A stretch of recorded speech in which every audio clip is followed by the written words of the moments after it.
we're here to scream. Gasoline lips and venomous smiles. We're riding this high for 1,000 miles.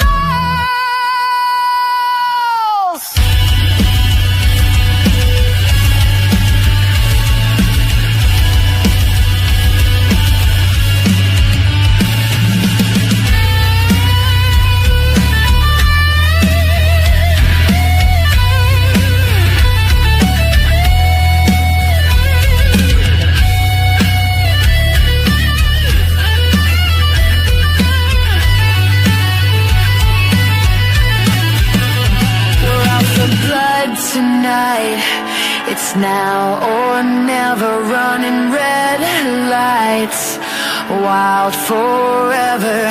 One last shot, one last sin. Let the storm roll in, let the night begin. Yeah, we're out for blood tonight.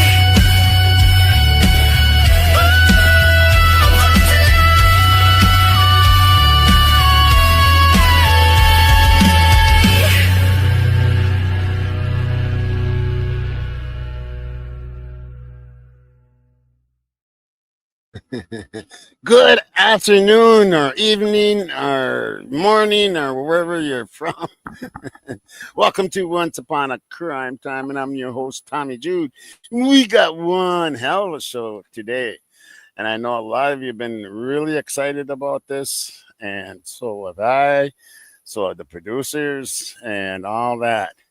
So let's get right to it and say hi to the beautiful crime family.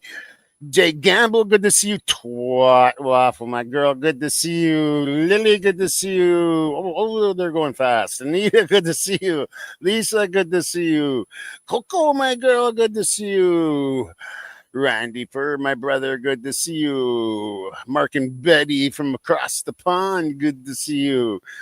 Debbie Gazzardo, my girl, good to see you. Transformer Lifter, good to see you. Down the rabbit hole to hell, good to see you. Nicola Moody, good to see you. Kim B, good to see you. I'm scrolling. Snow Leopard, good to see you. Anita, good to see you.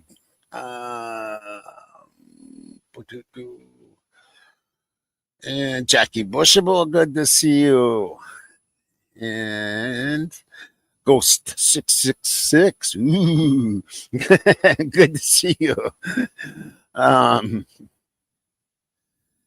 Yeah, and everybody that's out there, I'm gonna keep scrolling up, but there's a lot to scroll up to here. Yeah. Dana Craig, good to see you. Shadow, good to see you. Tina, good to see you. And yeah, Lisa Otten, good to see you. Elizabeth, good to see you.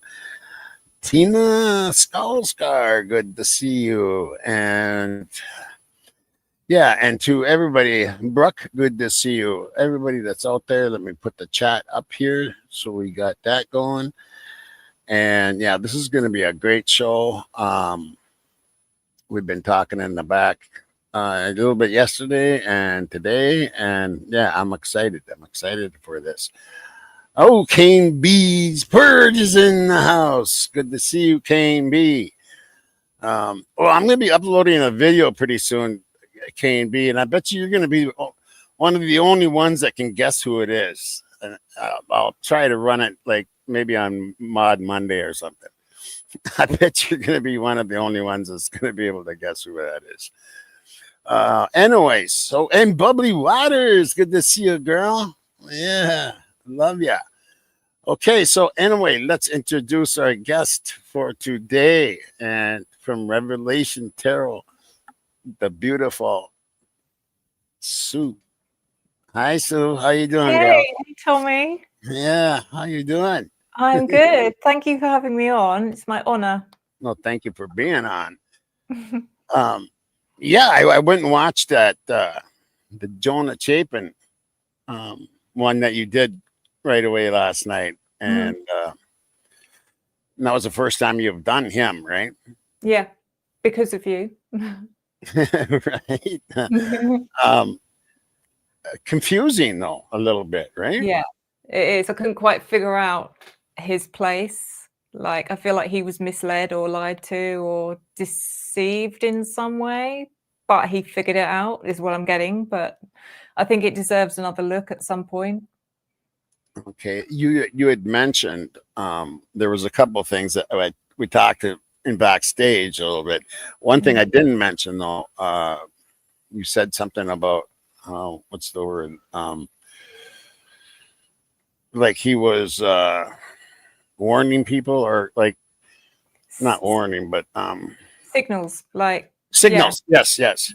yeah. Well, they were lighting fires that night all over in people's yards. It's crazy because I get fire all the time in so many people's readings, and Hmm. it's something that is definitely something significant there. And if they're using them for signals, yeah, I mean, it would make sense. Right. But, you know, Okay. is it to get rid of evidence? I don't know. But there's fire's a big thing in this for some reason. There was a lot of them going on. Yeah. You know, just those like the fires that people build in their yards, you know, to you know what I mean, sit around and have a few beers and have a fire going. Yeah. There was a lot of them, and actually there was one, I think, uh, like past Banfield. You could see it like in the way in the distance. You could see it in the yard, but you could tell that was kind of a bigger fire. And yeah, and people have wondered about that before. Yeah, it's strange. If something is significant, it's not just that people are having bonfires. There's something. The reason it's coming up is because I'm meant to figure something out with that, which hopefully I'll get to. But yeah. Right. I want to know out in the audience, out in my beautiful crime family here, the ones that have followed me for a long time. If you went and watched her video last night, and if I want to see how many people freaked out like I did when she pulled up a wheelchair. Does anybody remember the video I put out like 2.5 years ago about the wheelchair? Think about that. And if you haven't watched the video that she put on, Randy remembers. Yeah, Social Glow remembers. Yeah, that one freaked me right out when you pulled that card. Yeah, and I had no And clue about it either until you told me. So right, yeah, yeah, that's what blew me away. I was like, oh my god, I didn't, you know. And for the people that don't know, I was told, and from a different psychic way back, that there was a wheelchair involved and that they were parading the kids around yeah. in this wheelchair. And then she actually went and did some investigating and found a wheelchair in a house very close by Linda Lane. And then and actually she's here right here. I can see her here.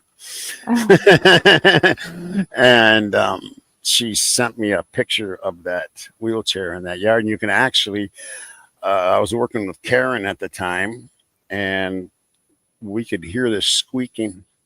And everybody always wondered what this squeaking was. But it was an older wheelchair that had been sitting out in the yard of this one house.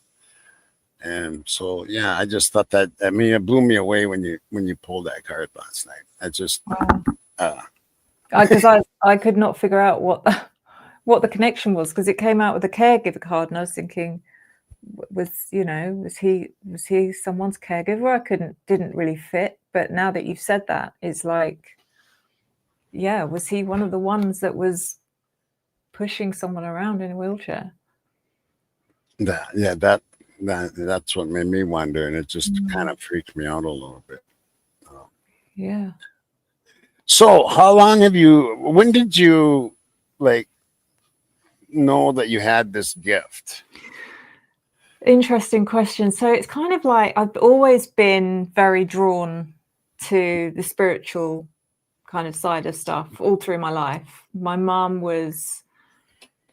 she believed in it, but she she didn't advertise it, if that makes sense. I remember a very, very early memory. I mean, I must have been 3 or 4, and we had like a bookcase at the top of the stairs in the house we were living in. And the bottom of this bookcase, there was a set of tarot cards, and I just vividly remember just pulling them out as an innocent child and just playing with them. And my mum came up and she lost it.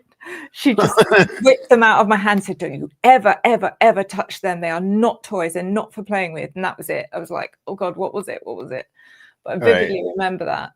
But she used to joke that she was a witch, and, you know, she kind of knew things before they happened. And she predicted her own death. It was like, yeah. Oh, wow. Yeah. So I kind of, and it's not until after my dad passed, which was in 2022, that I just, because I'd become unemployed, I'd lost my job, became redundant, and because he'd passed, I had the money to kind of not have to rush too much about getting another job.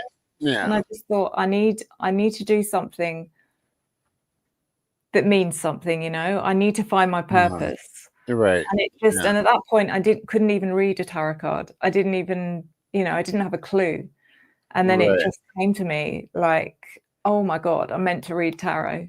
And then I learned the tarot, and then it all just, and I thought, oh, do you know what? I might try and see what happens if I start a YouTube channel. Did not expect anything from it. I thought I'll just do a few zodiac readings, and, you know, and I just, now I'm here. It's like, this was what I was always meant to do. So, yeah. Oh, I'm glad you're doing it. Me too. Thank you. Yeah. So I can tell when you're thinking, and you do a lot of it, and you're getting the feelings and stuff. When did that come? When did that part come to you? Were you always like that? Were you, like, from young? Did you always get those kind of feelings? And so again, it's not something I ever actively tried to develop or explore. I just kind of, there's things that have happened throughout my life that's made me realize, you know, looking back, I'm like, well, okay, maybe I've always been intuitive, but I've never really thought about it. Certain things that have happened, I've had dreams that have literally played out the next day exactly as I dreamt them. You know, I've psychically known someone's name before they've said it, you know, things like that. But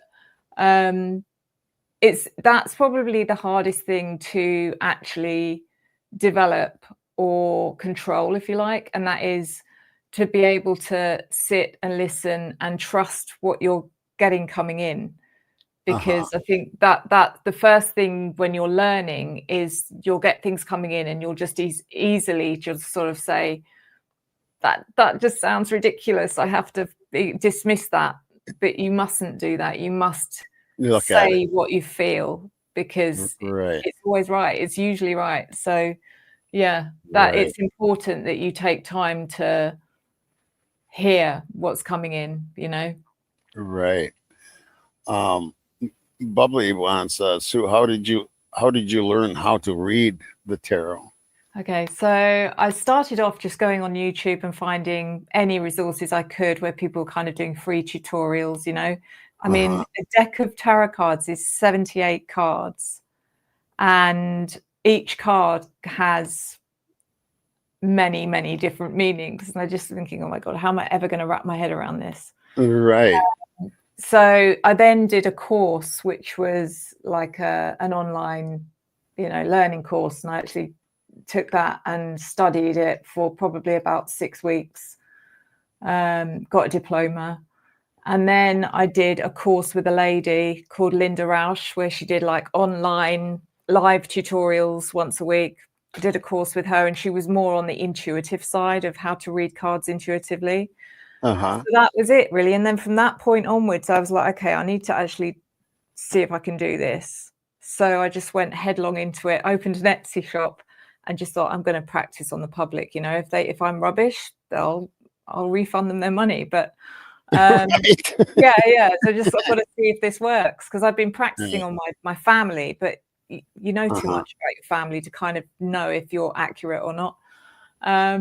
So yeah, my first customer, she paid for a reading, and back then I was like charging £3 for a reading. and the feedback was, oh my God, that was amazing. You know, I was like, wow, there's something in this then. And that's where it started, and this is where I am now. So yeah. Right. Okay, that's really interesting. Social Glow, one of my mods here. Sue, I'd like to know what you see when you close your eyes and are quiet.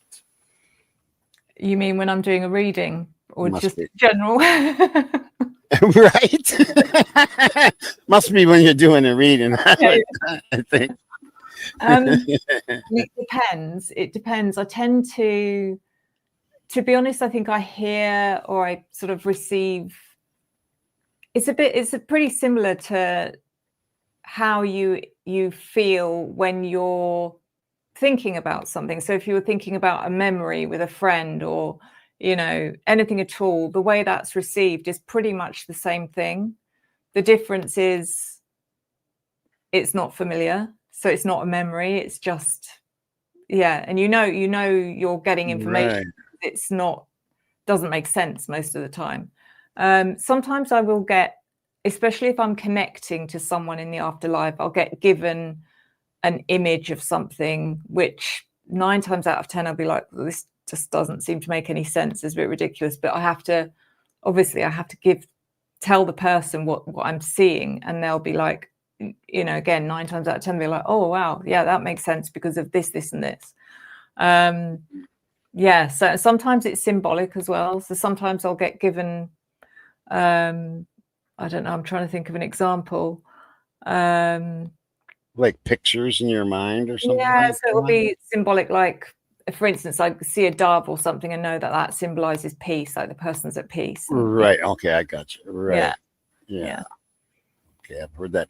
Now, I've been into the psychics for a long time, and a lot of people don't realize that because I've kept away on my channel because, and I'm sure you get this, you get some weird people that just don't get into it, and I get it. you know, and I so I kind of stayed away. But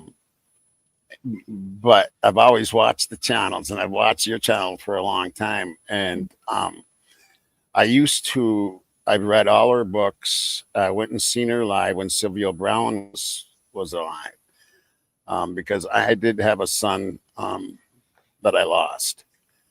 And so I was looking for anything and everything. And I was 38 when I lost him, and he was 18. Yeah. And so I was looking for anything and everything. And so that's when I started getting into the psychic things. And so a lot of people out there, my family, you didn't know that, but yes, I am into psychics. Yeah, and tarot card readers, and yes, I get it that people, you know, like even my own family, apart from my daughters who are very supportive of me. My eldest daughter is very, very into the spiritual stuff. You know, she's very much like me.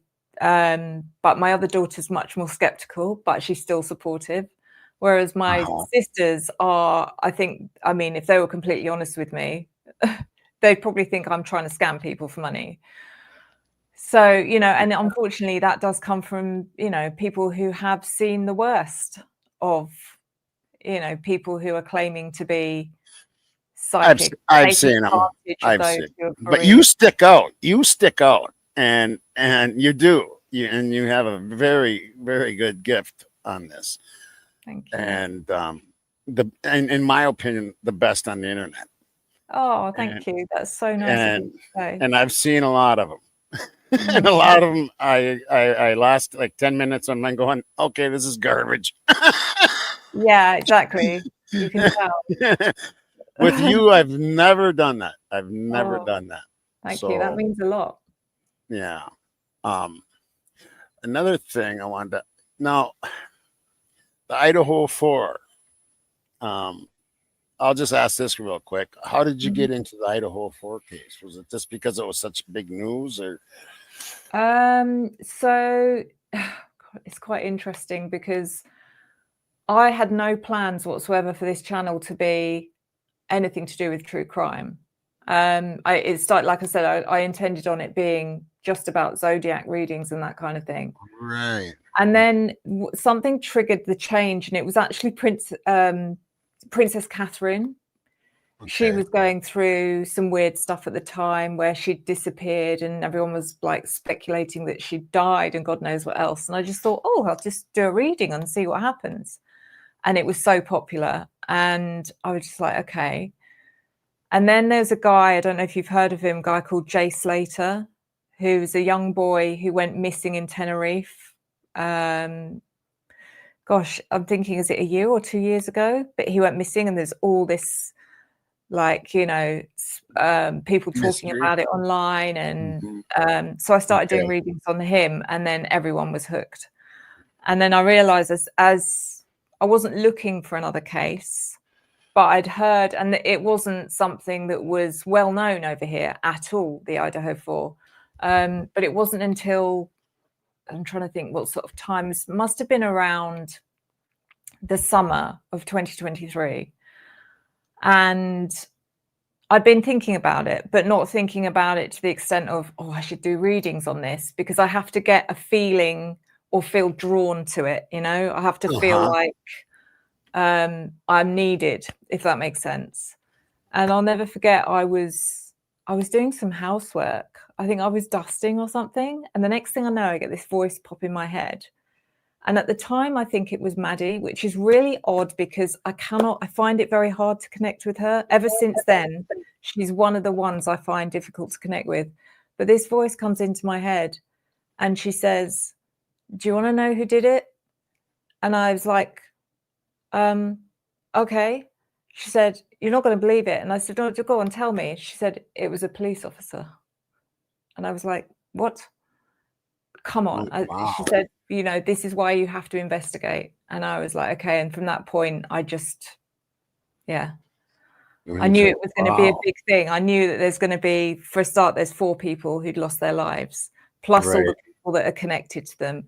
And it's just, it's so complex. You know, it's complex. It's like, very complex. Yes. Who was the darkest reading? So far, I think the darkest reading I've done, which was very obviously dark, because there will be other readings where you have to kind of read between the lines, if you like. But this one in particular was so dark, straight from the outset. And I remember the first few cards was like, what the hell is going on here? And that was Aidan Quinn, Dylan's boyfriend. Wow. So yeah. Yeah. And which doesn't mean he was transfer, but it does mean he's got potential to be. Yeah. Say that again. I'm sorry. It wouldn't necessarily mean that he was one of the perpetrators, but it means that he had the potential. But a lot of these people I need to look into again. So yeah. Okay. So you're getting what you're actually saying is you're getting a dark vibe from this guy, but doesn't mean that he committed anything with these 4. He's just a dark. I'm deliberately saving the people that I believe are the most likely perpetrators to sort of closer to the end of this series, but so that you know, I'm doing it in order. But that doesn't mean, because I don't actually know, I just know that obviously there's a police officer, there will be a police officer, so I'm leaving the law enforcement side till closer to the conclusion, if you like. But that doesn't mean that there won't be people that I'm reading for that I don't expect to be involved in any way, and then they're going to really show up and shock me or surprise me. So, but we're getting to that point now where anyone's potentially, you know, a perpetrator or intrinsically involved in it. So right. Okay, that's very interesting. Who comes through the most? Kaylee. Definitely Kaylee, yeah. Kaylee, she's the most vocal. I don't know, there's something about her, we have this like connection. I don't know if it's because we have stuff in common, but for spirit to connect, they have to trust me. They have to trust me 100%. They have to feel safe, if that makes sense. Right. And that's the kind of vibe I get from her is, it's like she's entrusting me with stuff that she wouldn't tell anyone, if that makes sense. So yeah, What is she like her personality? so sweet, like really lovely, sweet, really good sense of humor. She just she's just the kind of vibe I get from her as a person, you know, when she was in life, was someone that just was fun loving, and she's constantly, she used to send me like music tracks all the time, which I don't know whether they were, Oh, sometimes wow. there'll be music tracks, that things that she may not even be stuff that she listened to, but it'll be to evoke a memory of some kind, if that makes sense. And Okay. some of these tracks, which I find fascinating, are things I've never heard of. So she'll give me the title of this song or a band or something, and I'll be like, I don't know who that is.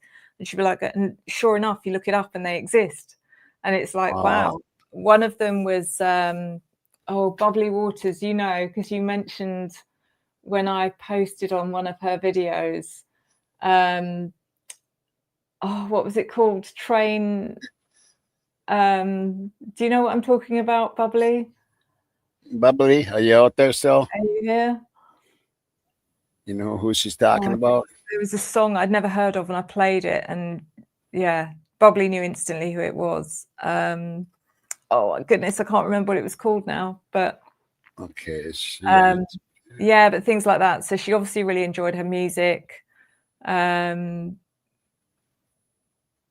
just you could just get that kind of feeling from her that she was just loving life. You know, it was like that time of her life where she was about to discover. Drops of Jupiter. Yes, that's it. That's Yeah, it. Bubbly just said it there. Yeah. Yeah. Yeah. Thank you, Bubs. Thank you, Bubbly. But I play that song all the time now, even though I'd never heard of it at the time. It's like, yeah. Yeah, I've never heard of that either. I'm a musician, and I Yeah. 40 some years, Yeah, I know. over I didn't know that. 2,000 gigs, and I mean, I've lived that life, but I don't keep up with I can't keep up with the new stuff. I just can't keep up. Yeah, and you don't have to. You know, I think you should. Right. You've got your Yeah. stuff that you like, then carry on listening to Go it. with it. Right. Yeah. So you're saying that at least Kaylee knows, or was it Maddie, that Maddie knows who did it? So Does the four, do they all know who did it? Kaylee doesn't know who took her life, because she didn't physically see them. Maddie knows of a police officer. That doesn't mean she knows. I mean, I don't know. Like I said, this is why I need to connect to Maddie, because I don't know. I get the feeling Maddie might have been the last person to pass, which means that there's more potential for her to have seen or know exactly what happened to everyone. And the interesting thing is, and there's one question I get from people all the time: why can't you just tell us who did it? You know, and It's not quite that easy, I don't think.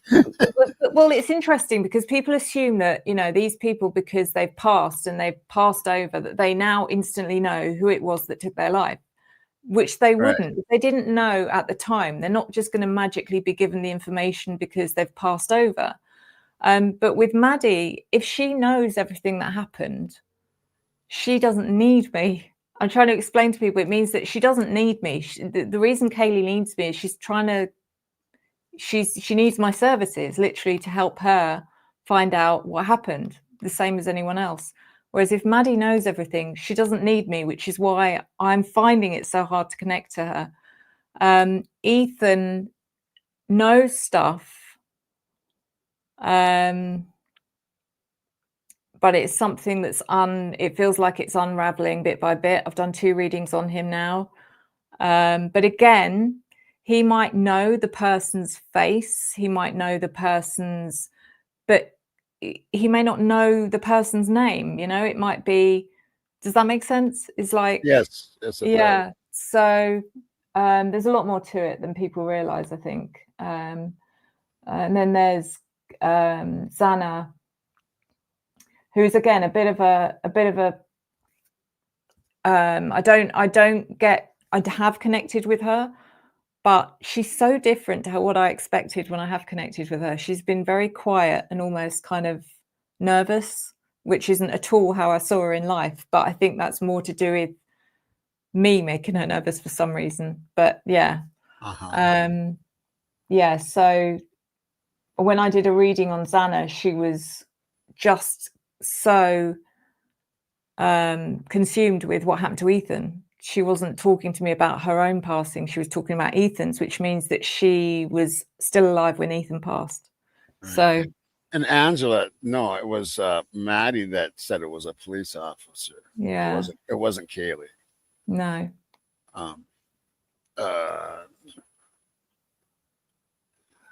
Which one has surprised you the most?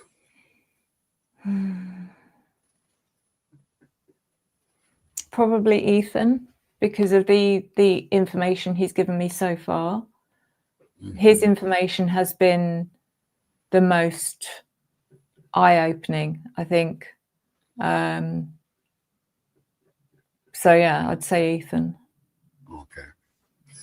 And what's the story about the wings in the back? I'm getting that out there. So they're beautiful, by the way. I love them. So because I thought I'm going to change my backdrop like every time the season changes. So I thought last year around Easter time, I thought, right, I'm going to change my backdrop from the one that was there before. It was never ever meant to be, oh, look at me, I'm an angel. That was never the idea. The idea is that the angel wings are a symbol of protection. So they're there to kind of, it's meant to be, there's, you know, an angel protecting me rather than anything else.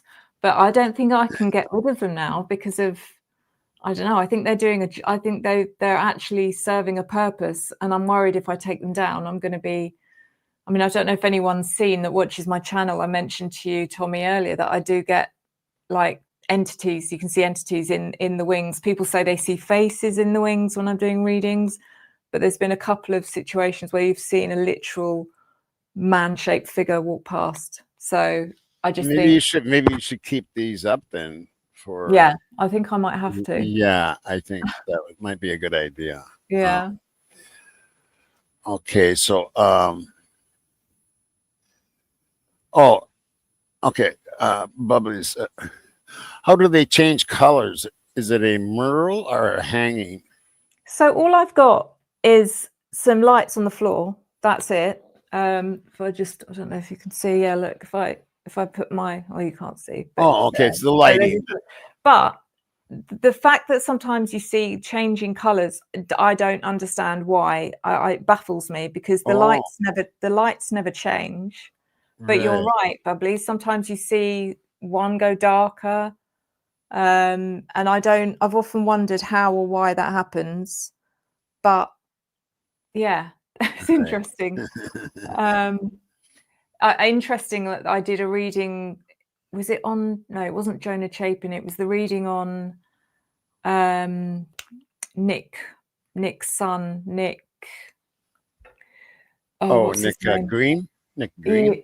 Nick Mowich, his son. Yeah, okay, I got you. Yeah. And because I watched the videos back just to make sure everything's as it should be. And on this side, was it on this side or the other side? I'm trying to figure that out.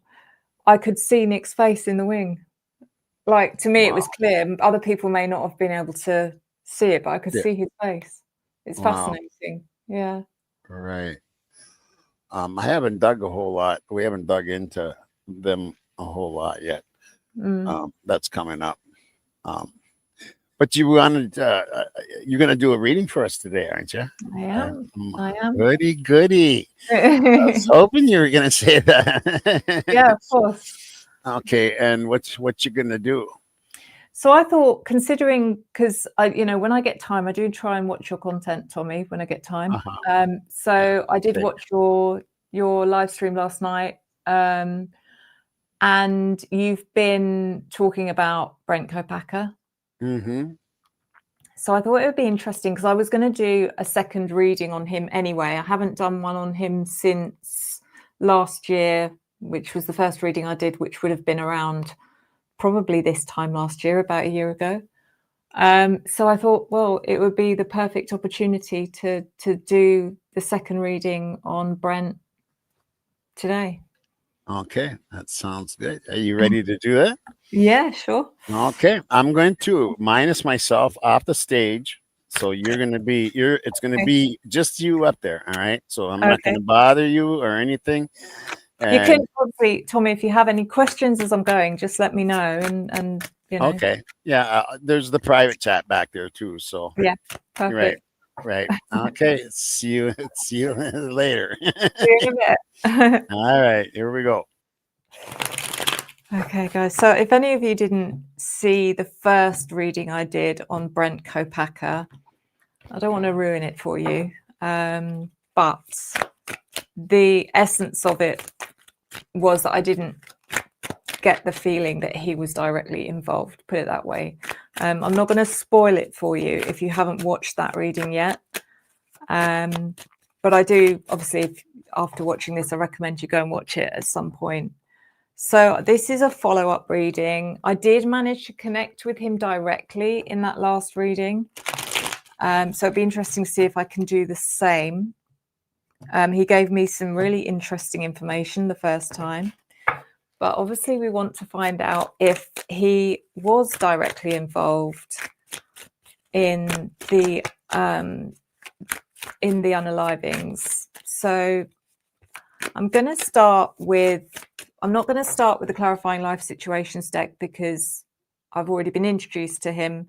So I'm actually going to start with the vocab deck as the first couple of cards. So, and 2 have fallen out. So we've got the first card, which is Spectator, which is absolutely fascinating already. Because in the first reading, he showed me that he'd surveyed or he'd seen something about that night. It felt like he'd watched something through, the way he showed me was like it was through CCTV cameras or surveillance cameras, which I can't quite figure out how, because the house didn't have CCTV, but he knew something. He had direct evidence about who did it, you know, and he also gave me information about a police officer. So that's interesting. That first card has come out. The next card is Lofty. The back of the card says the lofty temple appeared to stretch into the clouds. It means towering, imposing, magnificent. The definition given is very high and impressive, can be used to describe buildings or mountains. Something here about someone who has a lofty position. And I'm not talking about, you know, physically, I'm talking about someone in society who is high up in society is what I'm getting from this. So he knows about someone, or he's seen someone who is very significant, because they're very high up and impressive. So this is interesting already. So let's keep going with the oracle cards, and this is the Black Rose Oracle.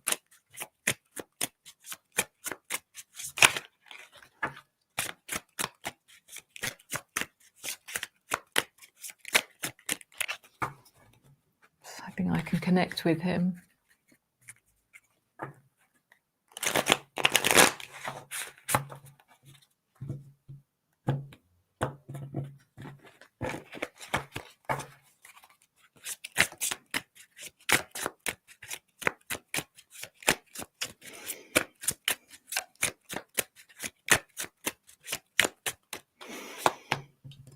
So we've got union, reconciliation, coming back, making it work, second chance.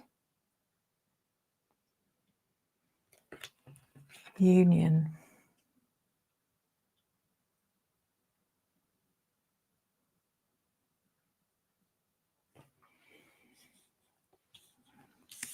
entirely sure what that is telling me.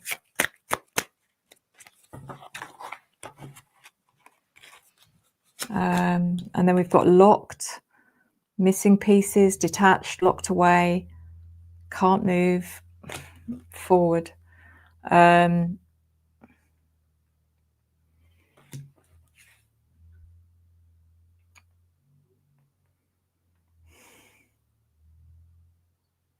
So this is something to do with him. It's almost giving me energy of him having to hide out because he felt unsafe.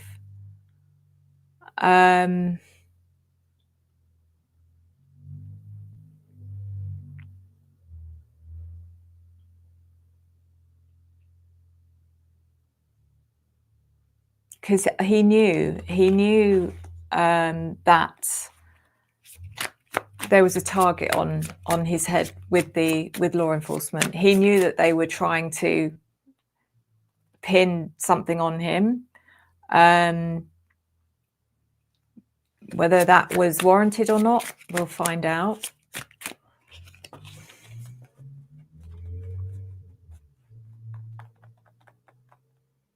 It feels like he was almost like cornered, because that feeling of locked away, can't move.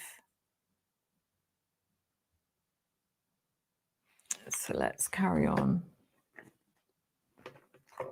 This is the Revealing the Truth Oracle.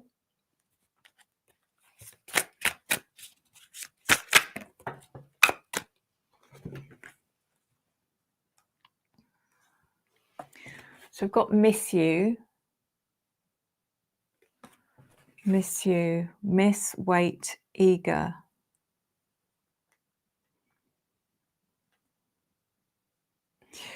I know I asked this question the first time I did this, his reading, and I'm sure someone or a few people answered me in the comments.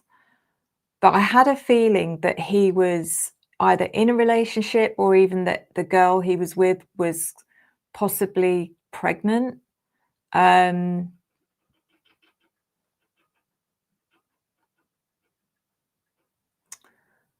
I don't know if it's to do with that. And then we've got roll the dice, take a chance, risk, leap of faith. Okay, so what's going on here? What did he took a risk with something.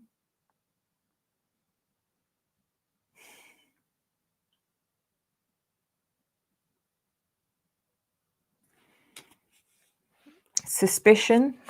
So we've got suspicion, vigilance, hostility, and jealousy.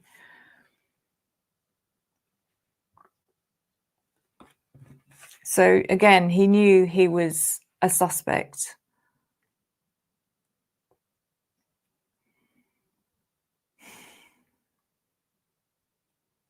Hostility and jealousy.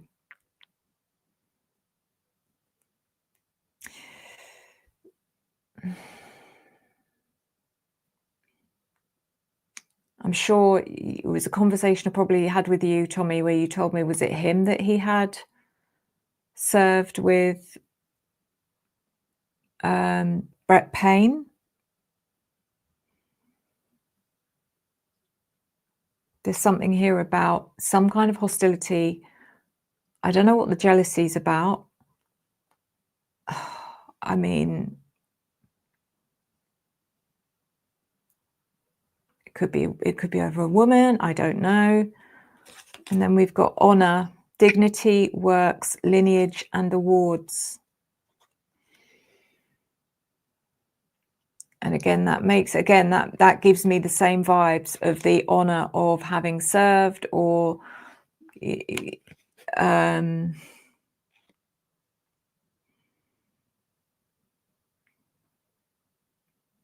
like it feels like a trust thing where, you know, they're your brothers in arms. So if he served with Brett Payne, it's like you would never suspect someone like that to betray you. And then we've got the shadow, the other side, coexist, reverse side. Wow. So that is the other side. As far as I'm concerned, this is about the other side. I mean, it could be about him. but I feel like it's about Brett Payne.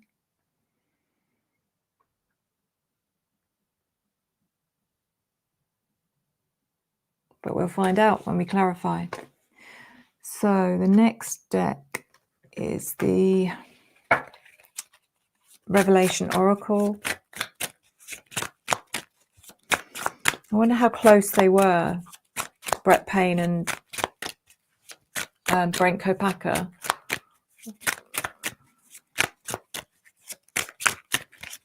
Or whether they were just acquaintances, I don't know. But maybe, I mean, I don't know. Maybe it was him that Brent Kopacka found out about, you know. Did he see something that Brett Payne did? Or so we've got, wow, surveillance. He saw something. He saw something and he had evidence of it.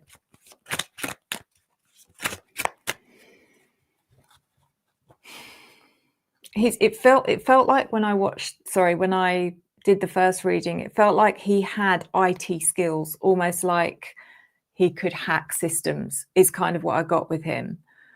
So it's like, could he hack into the police camera network? You know, it's like things like that. I don't know. It's weird because I'm pretty sure that if Brett Payne had been directly involved in unaliving one of the 4 people, he wouldn't have left his body cam on, that's for sure. But there's something, he's seen something which was unrefutable evidence, and that's why he was taken out. Then we've got Seeker.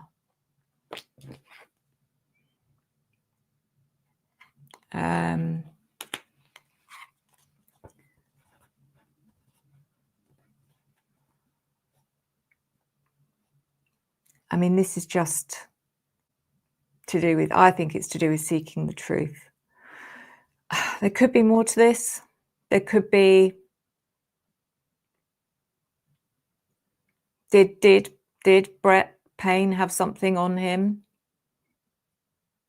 And Brent Kopacka said, I've got something bigger on you.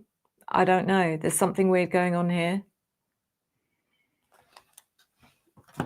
Now we're going to pull a couple from the Places Oracle. Okay, so I'm going to shuffle these because these have just fallen out, but I'm going to just shuffle what's here and then pull a couple and read the rest at the end.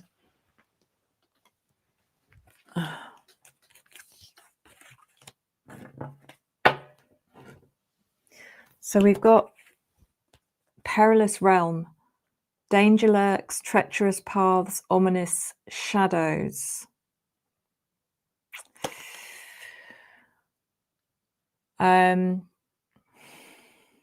This is his place. This is Brent Kopacka's place at the time of his unaliving.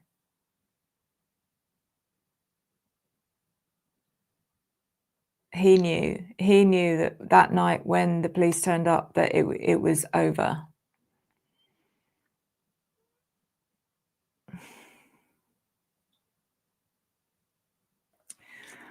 The train card, subway, railway. This is one of those where I'm going to have to think outside the box.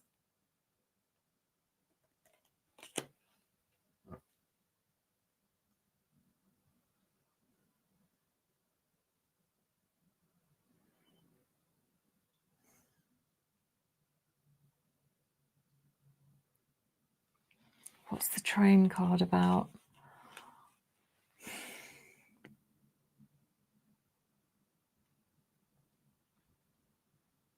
I'm going to wait for the tarot to get some insight on that.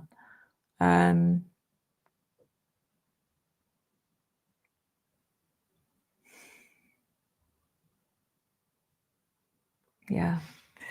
So let's do the tarot.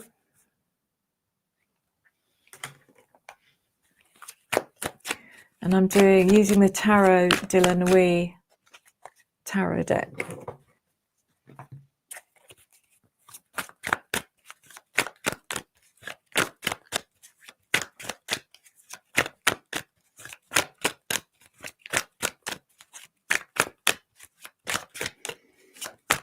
Perilous road train.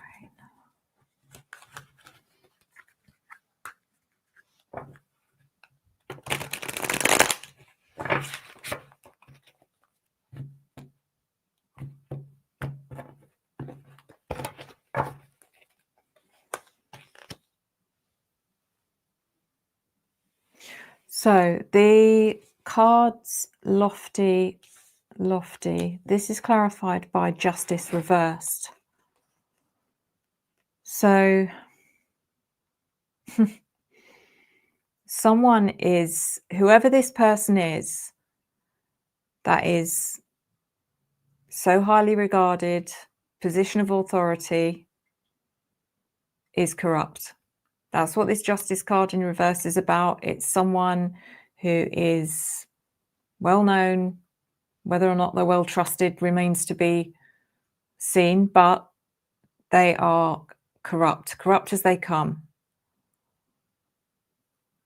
And that's, Brent Kopacka had the dirt on this person. But I almost feel like he didn't, it was like his, I'm trying to think of the word, you know, he was keeping that information. He didn't plan on using it unless he absolutely had to. But once, it's almost like once, because him and Brett Payne, I feel like they could talk to each other.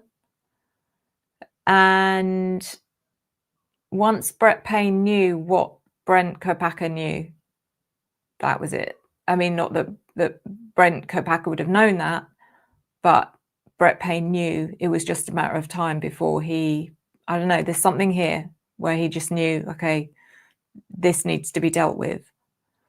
The Spectator card.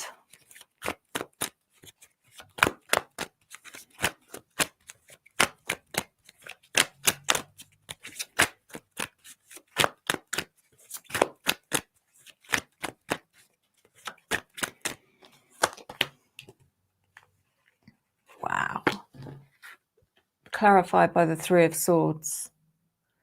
So that means he witnessed 3 people being unalived by the sword.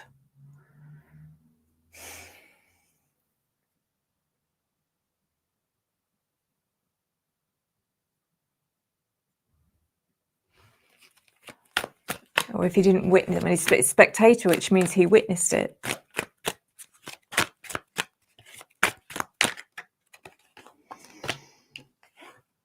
The Nine of Wands.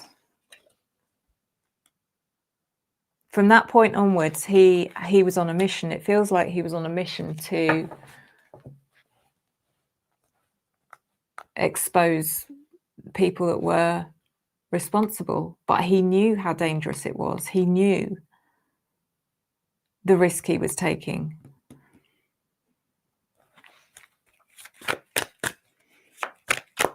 Gosh, I wonder if he knew about something going down before it happened. Because that's the other thing. I'm trying to think of what you've said, Tommy, and I'm trying to work out whether or not he was there, but in a different capacity. But I shouldn't speculate. I'm just trying to figure out if he knew something in advance and was trying to stop it, or let's see, Union and Locked. Union, Nine of Cups.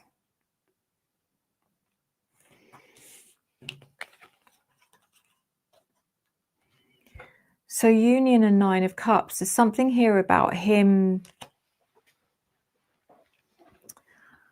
a time in his life where he was doing something that felt right, if that makes sense. It feels like he was doing something which was giving him some kind of purpose.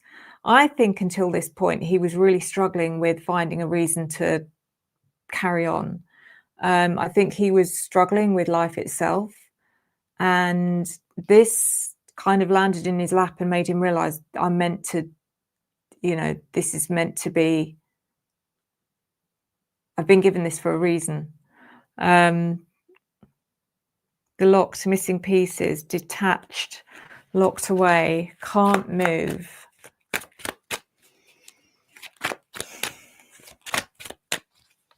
Which also indicates he kept something very, very secure.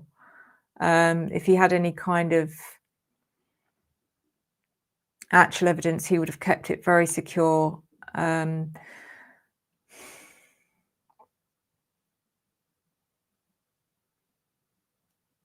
Missing pieces. That's something to do with the knife. Because the missing piece is the knife. The sheath was there, the knife wasn't.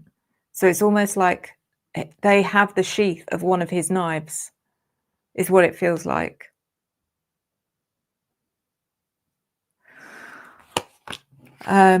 We also have the Four of Swords.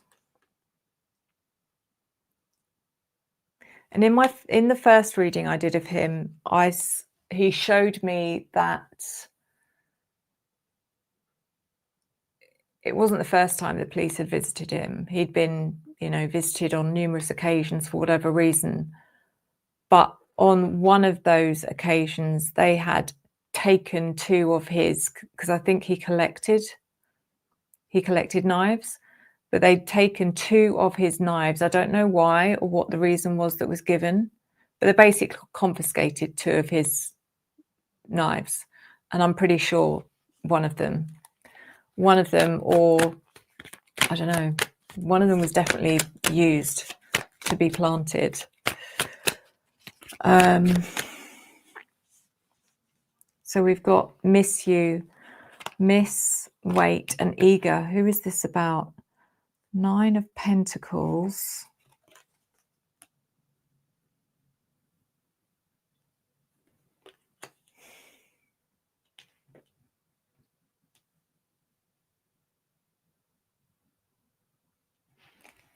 Nine of Pentacles, which is about being alone. It feels like he was waiting for someone.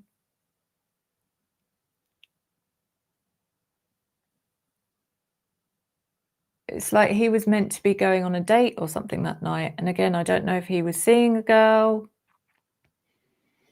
if he was in a relationship, but that's what I'm getting. It's like a message to him that night that whoever this was eager to see him. They missed him.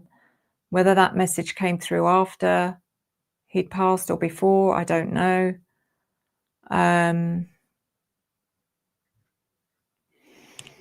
Then we've got the Emperor.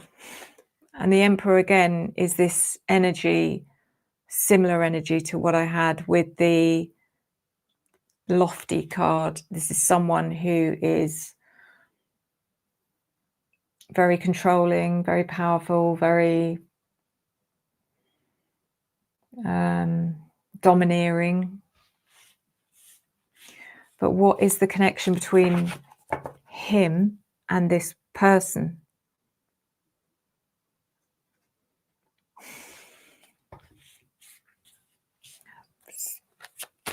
Strange. Suspicion, vigilance, hostility, jealousy. There's something going on here about a female and jealousy.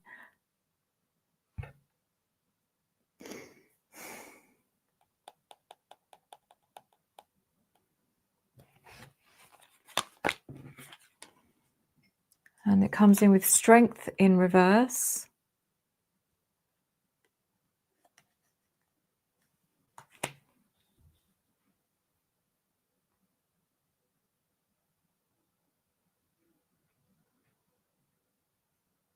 It's like whoever this was his weakness. And then we've got the Angel de la Nuit card, which is an extra card in the deck. This really, to me, is about death. Why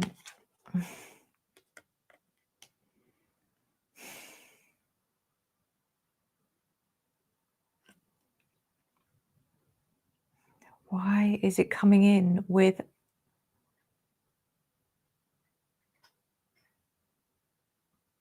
like I said, I do feel like he knew he was unsafe. He knew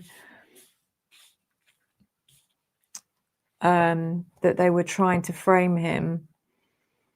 But did he know that it was more than that they planned on taking his life? But why is this woman? What is the connection? This female.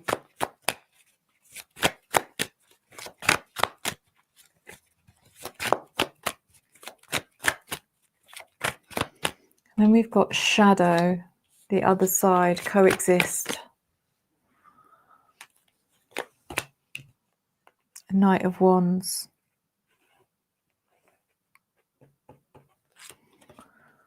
Knight of Wands.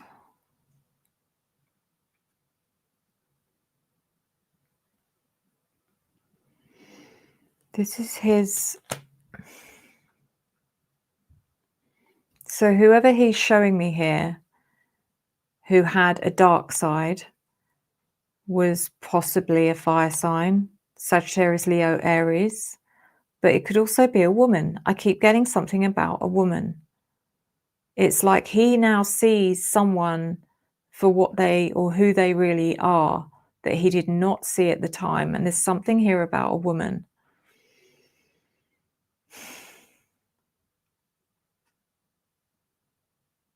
And I don't know why I'm getting connections, this woman, to a member of law enforcement or maybe particularly to Brett Payne, but she played him.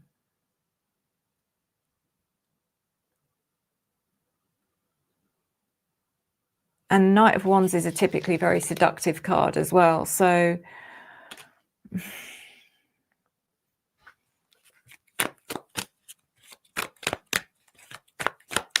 it's like she was sent in, you know, undercover to kind of seduce him, to find out what she could about what he had, about, you know, to try and find the evidence he had. It's like that.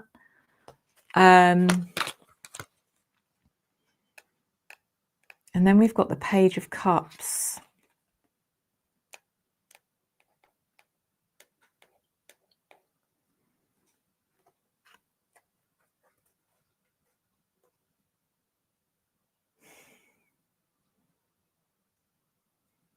I mean, it gives me child energy. I don't think he had a child, as far as I'm aware. He didn't.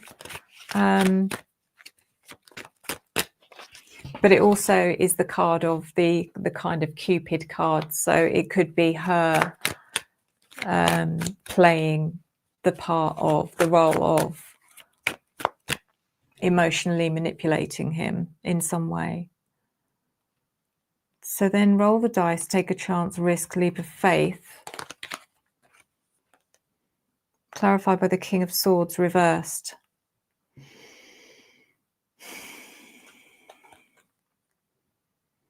This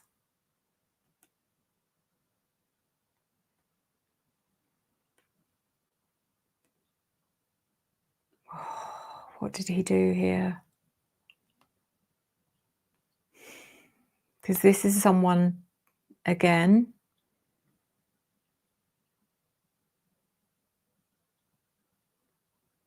that he... King of Swords reversed.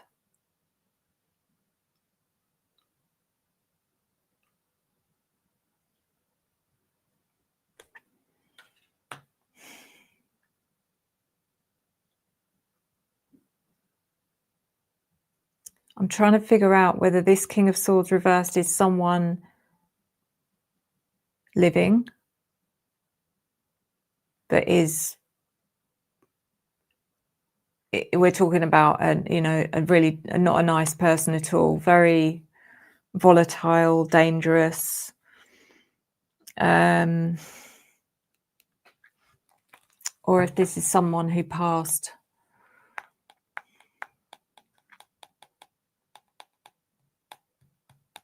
King of Swords reversed. Who is this? And why has he had to take a risk regarding this person? Queen of Swords. So the Queen of Swords reversed is definitely either Kaylee or Maddie after they passed. The King of Swords reversed. Whoever that is had something to do with their passing.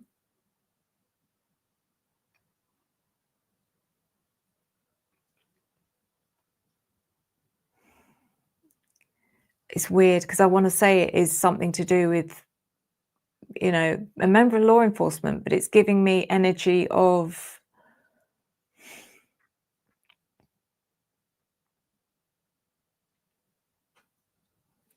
there and gone, like, which isn't law enforcement because they were there.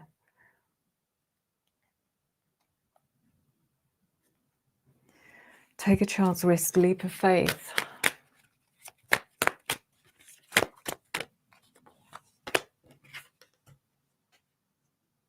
Temperance.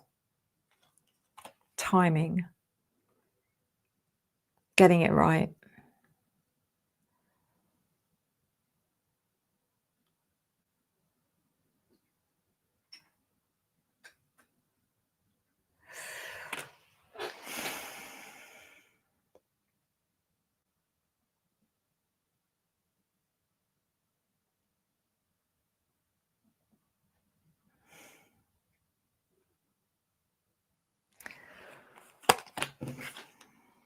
Five of Swords. 5. There's that 5 again. If any of you've watched my channel, you know that I keep getting given 5 people, not 4. And there's the 5 again. That's what the King of Swords in reverse is about. The 5th person again, who's a male.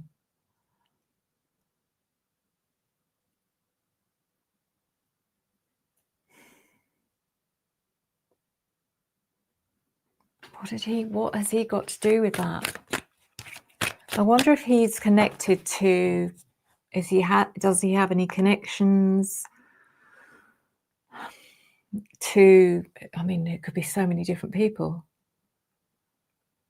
I mean, it's unlikely he's going to have connections with the college students. He might do, I suppose, if he's been providing certain things. But does he have connections with people like, did he have connections with people like Nick Mowich? Or God, so complex. So then we have honor, dignity, works, lineage, awards. Didn't Brett Payne win an award of some kind after? Have I imagined that? Did he not win an award? Some sort of law enforcement award of some kind? I could have sworn he did. I don't know.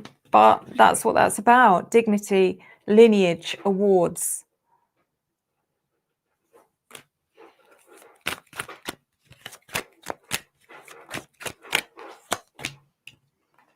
Queen of Wands reversed.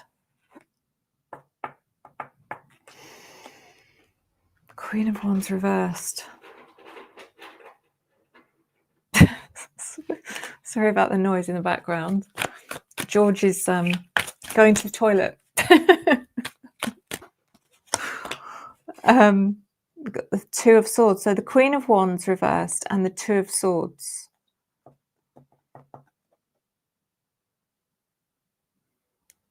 Queen of Wands reversed.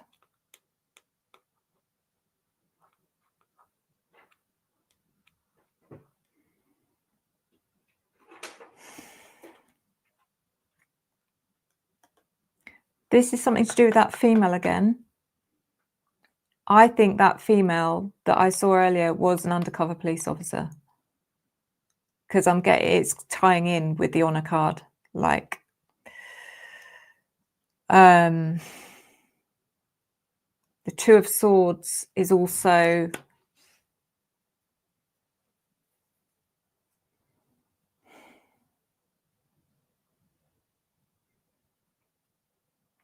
something doesn't, whoever she is, she was not comfortable with what happened or what went down, or she's like become part of something or entrenched in something she did not want to be involved with, that she knew was corrupt.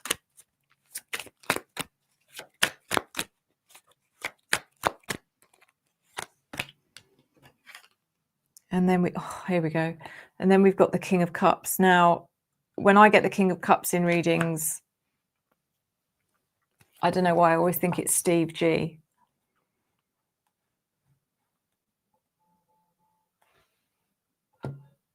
But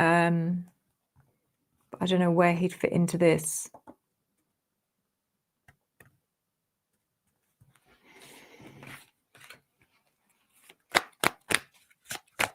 Surveillance.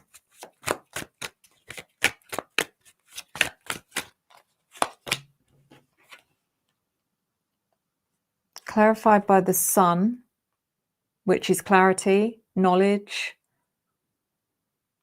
truth.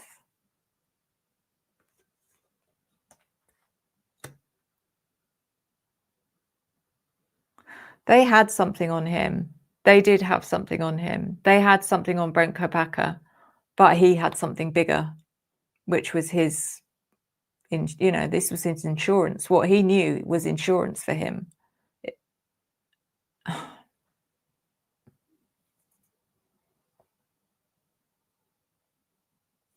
want him to tell me what they had on him. It was the rugs. It was the rugs. As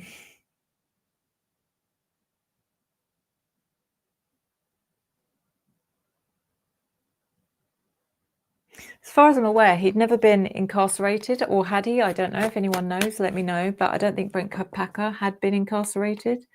But they had evidence of him supplying rugs.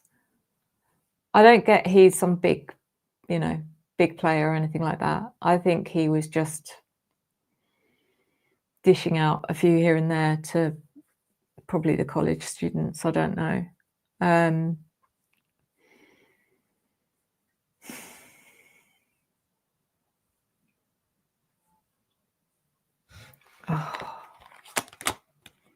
And then we've got Page of Pentacles reversed.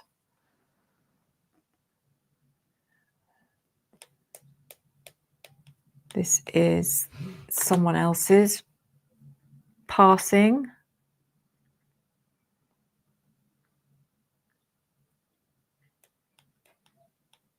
Page of Pentacles.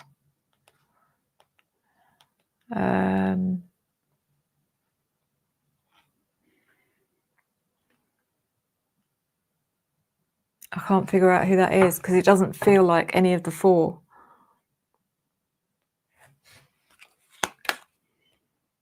Two of Cups reversed.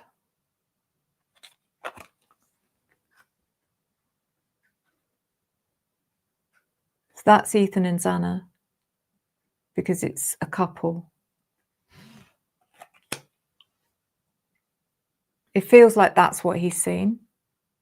That's exactly what he witnessed, was Ethan and Xana's passing, which makes sense because if they, as far as I'm aware, and I know you've said the same thing, Tommy, is that they didn't pass in the house, but it's more likely that they would have been a chance to have been witnessed if it was somewhere else where there were potentially cameras or and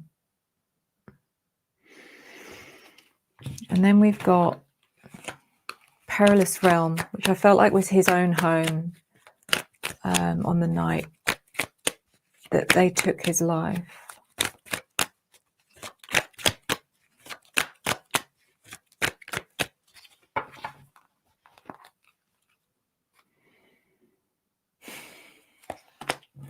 Clarified by the Six of Pentacles.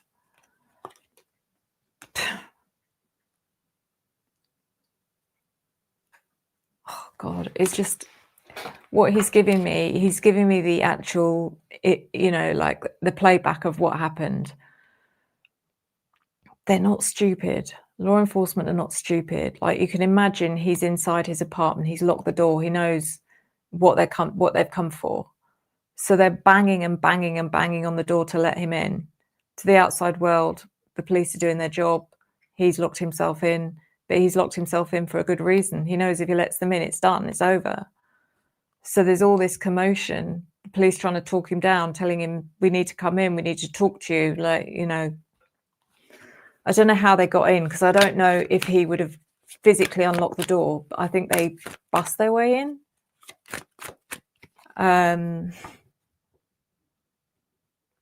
he said to me the first time, all this business, if you read the police reports, that there was a long time before they had to take the action of firing their weapon, which was rubbish, apparently, because it's more or less as soon as they burst in, it was done, over. That's what he told me.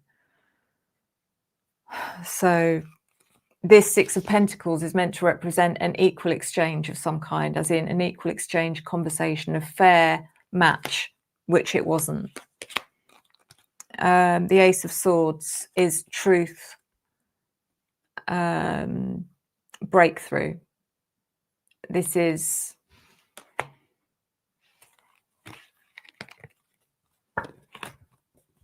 the reason he was taken out, because of the power that he had from knowing what he knew. And then let's have a look and see what this train card is about, because this is odd. Train, subway, railway.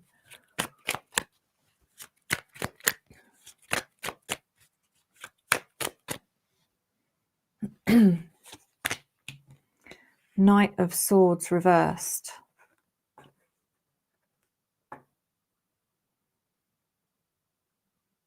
Wow. Why is he giving me this? This is someone who passed, but it feels like they did it deliberately.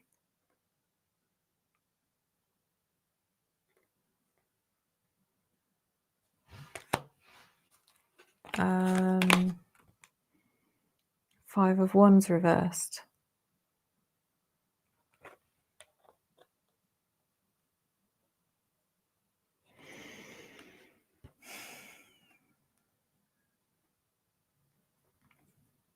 They were defeated. Well, whoever this was, he's giving me an energy of someone who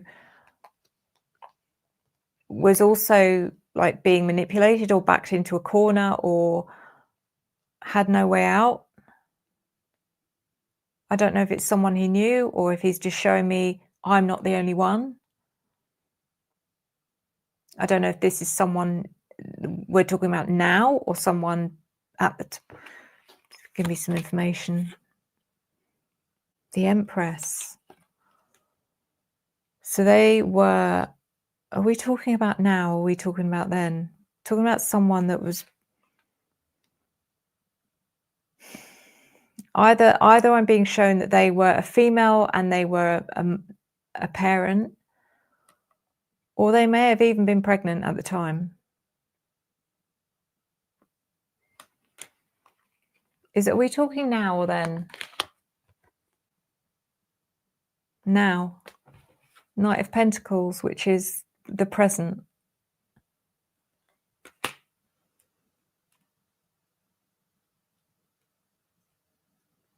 Is someone actually taking their life? The Wheel of Fortune.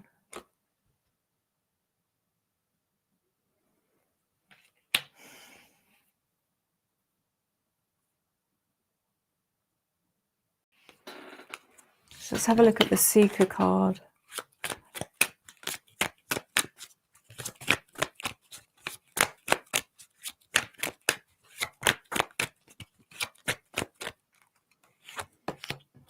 Seeker clarified by the Eight of Wands reversed.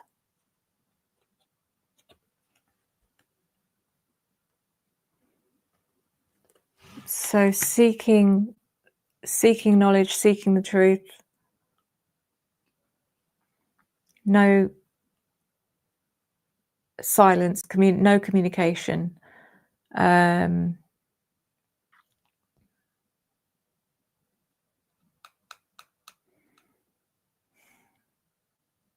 it feels like and I'm sort of like jumping about a bit here, but he's kind of given me the energy of having got so far into something and then being stopped by whatever means necessary, like his internet connection being disconnected, or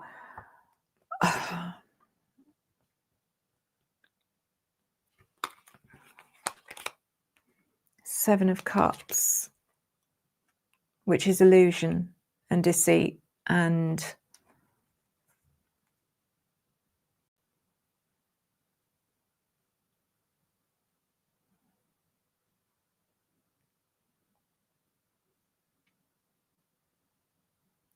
it also makes me feel like he would have,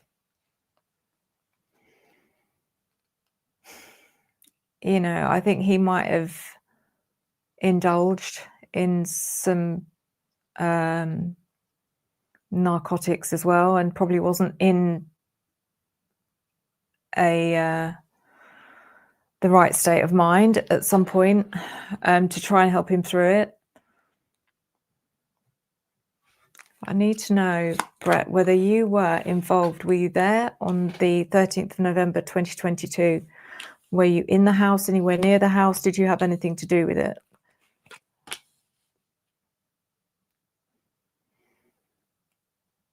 So we've got the Ace of Wands, which is new beginnings. There's something here about a new, like, the Ace of Wands is almost like a falling in love card, but it's more of a kind of attraction card than falling in love. It's more of a feeling passionate about something driving you on that makes you feel passionate. Then we've got the Lovers in reverse, which again is something to do with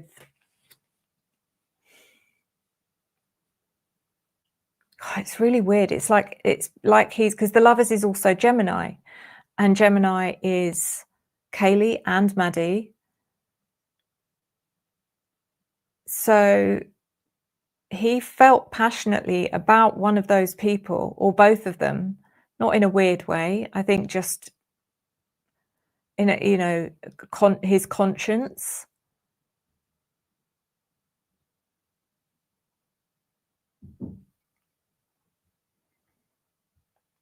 And the Six of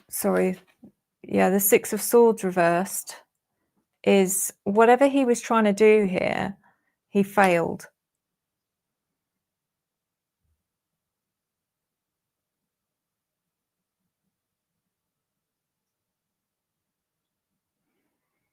I mean, did he know them? Did he know one of them? Just, from some kind of transaction?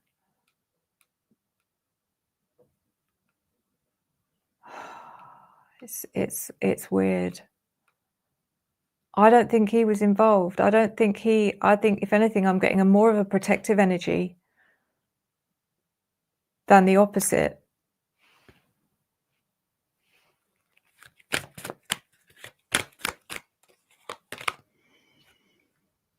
Three of Pentacles reversed.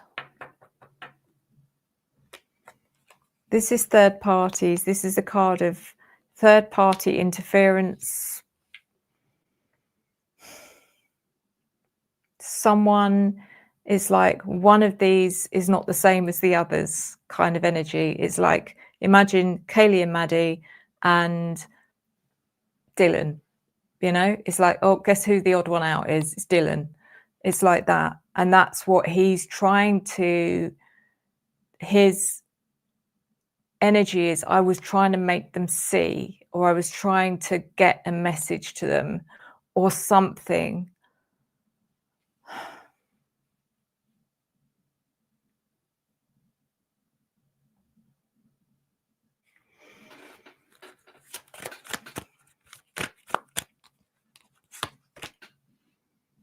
Seven of Swords, which is the Seven of Swords is deceit, betrayal.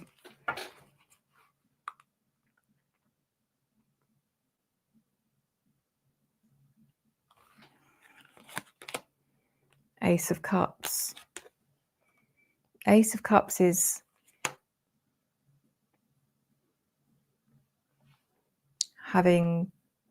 feeling very emotional about something, or being emotionally driven towards something.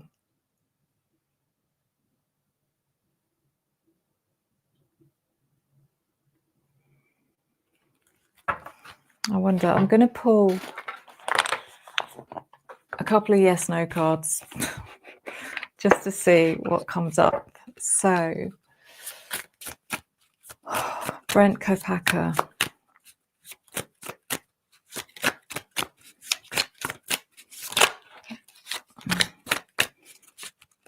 Right, one's fallen out, and I haven't asked the question yet, so I don't know how this is going to work. Did you unalive any one of the 4 people at 1122 King Road on the 13th of November 2022? No. It says no. Obstacles too large, seek another way.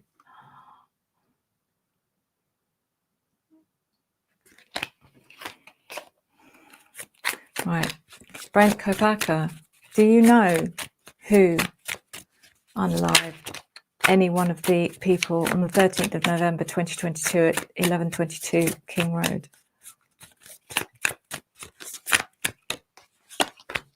Yes. Your eyes are fully open, seeing what's possible.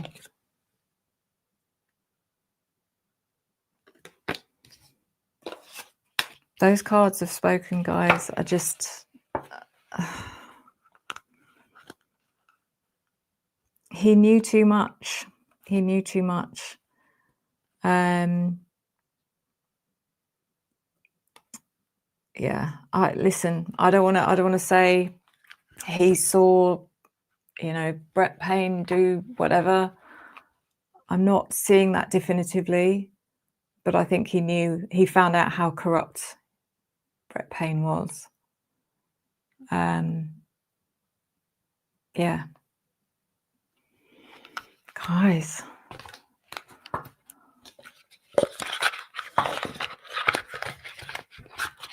Just reading these comments.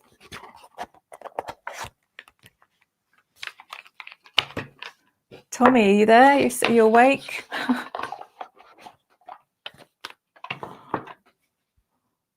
I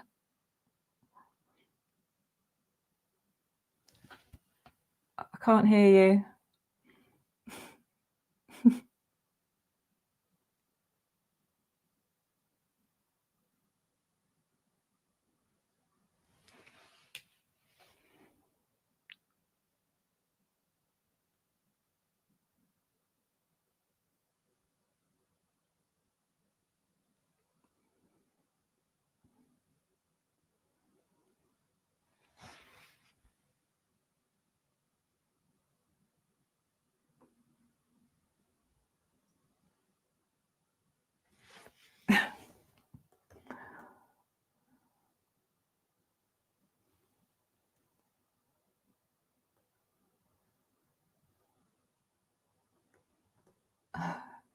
Okay, I think Tommy's having issues with his mic. Thanks, guys. Just reading the comments. No, still can't hear him.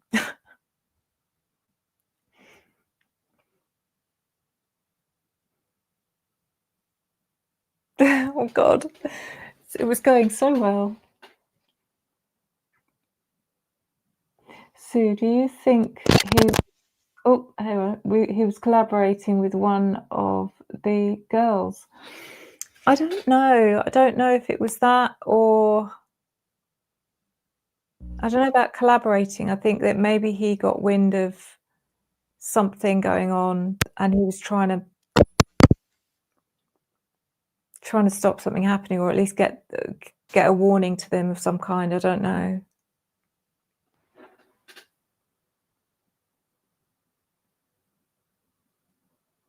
check 1 2 check. Oh, he's back. You're back. Okay. Oh yeah. New computers. Oh, okay. And then my grandson put in a new graphics card into it last night so he could play his games. That's quite the reading there, girl. Yeah. Yeah. The Spectator, that's the first thing that you drew, right? Yeah. That's kind of a strange one there, don't you think? Did you get any feelings on spectating what? Yeah, I mean, like straight away, it gave me the same vibes he gave me. The first reading was that he saw or witnessed what had happened. I feel like it seemed to be through some sort of, system or camera rather than directly. Mm-hmm. Yeah, I feel like, I don't know. I feel like he must have had suspicions for something to actually be. It wasn't like he was watching something accidentally. He was watching it because he knew something was happening, if that makes sense. So yeah, and also later on, you were saying that he had he felt a strong connection towards like Kaylee or Kaylee and Maddie or Something, yeah. huh? Yeah. Okay. The law enforcement thing is very interesting, especially when you got Brett Payne was in the same thing, the same what do they call it, battalion or whatever. He was in the same thing. Yeah, exact same one. So yeah, he could have known that there was something going on. And did you get any feelings of? Have you ever done any readings on like Rosendahl? Not yet. I'm saving them for further on because I know that they're going to be. They're going to be bombshells, I think. Okay. All right. Yeah. Let's see. Union. What was it on the Union?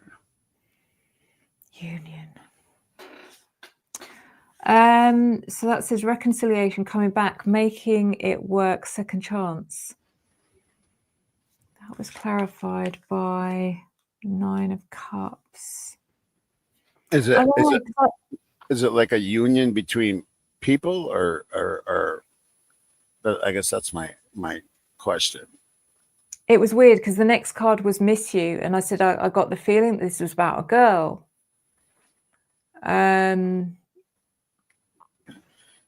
Okay. Yeah, but I don't know if this is the same girl that felt like was a plant or whatever. I can't remember what you call them. That was working for the police. So I don't know. Does anyone know if he was actually in a relationship? Yeah, he actually, what I had heard, when you listen to like the Linda Lane audio, and then you hear that it's Kopacka's arguing with his girlfriend, and I've heard that quite a bit. At that, the timing wouldn't match the timing. Well, that's what I should have had asked, is if Brent Kohlberger picked him up and gave him a ride anywhere. Or even if they knew each other. I mean, right. Yeah, exactly. Let's see. Let's ask that first. Did Kopacka and Kohlberger know each other?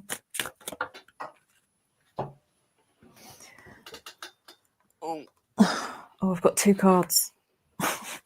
2 cards, both with different answers. So I've got no.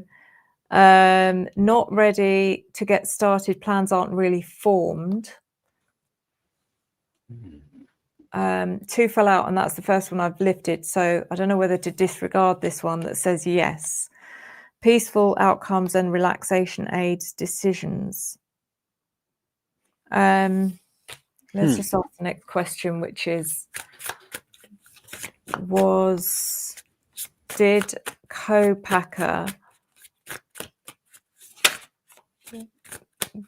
pick Koberger up from the house? Is that what you're saying? Koberger picking up Did Kopacka. Koberger pick up Kopacka from the house on the 13th of November, 2020? Okay.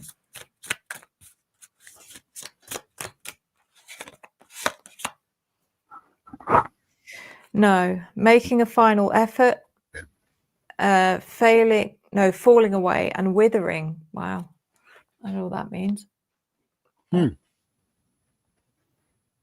So that making a final effort again makes me feel like he was trying to do something, but he failed.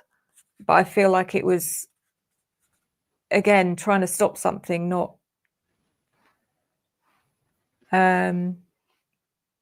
yeah.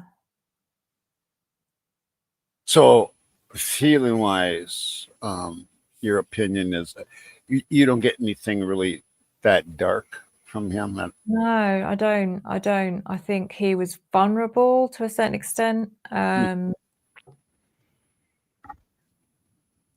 He feels like someone that didn't have a network, a close network, or a lot of friends or anything like that. It's like I don't get the same energy as I get from Koberger. That's different. But with him, it's more like I feel like he was struggling, like the PTSD emotionally. Yeah, I think he was really struggling to carry on, sort of thing, and he probably shut himself away deliberately. But yeah,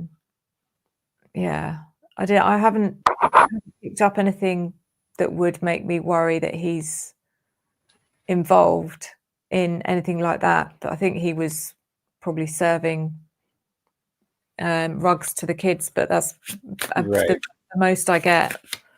Yeah. And the risk, you said on the risk, and I was wondering what your feelings are on that. Just trying to think, which card was it? Here we are. Roll the dice. Take a chance, risk, leap of faith. I think that was something to do with him actually confronting someone. I feel like it was probably to do with him confronting someone like Payne to say, by the way, I know something about you. Oh, right. He, it was a risk because, yeah.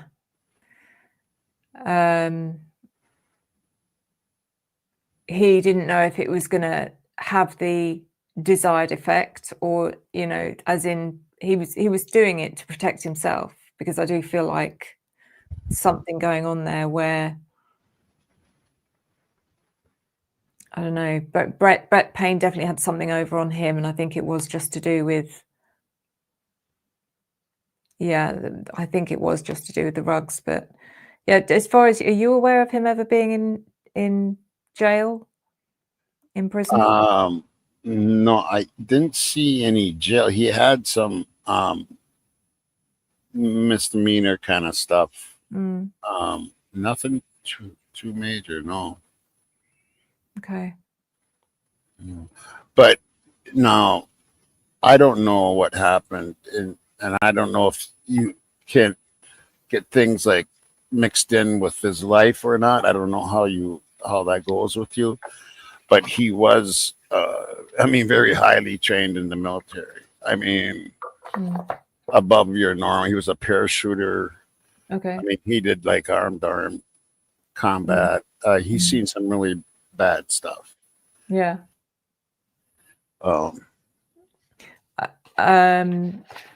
Yeah, I mean, that would obviously contribute, be the cause of his PTSD, I would imagine.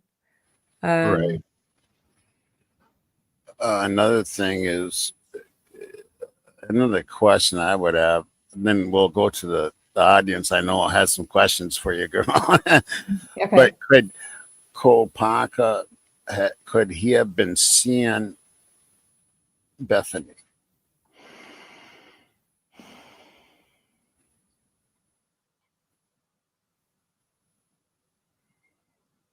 I don't get that. I don't get that. That he was. Okay. Yeah. No. That's what I wanted to ask. And I don't know how to. I see a little question. Oh, I see how that works now. Oh, okay, cool. Oh, wait, no, that's a different question. It's first about. Um,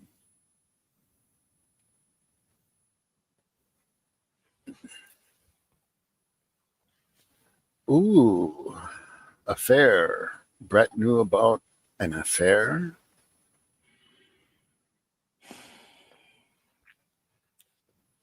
That's pretty interesting, that one. I did get a weird vibe, to be honest, at the beginning about there being some kind of conflict between them two over a woman. And it wouldn't surprise me if, because I think, mind you, I think that was probably more Rosie than Brett. There's something not right about, I mean, it could have been Brett Payne as well.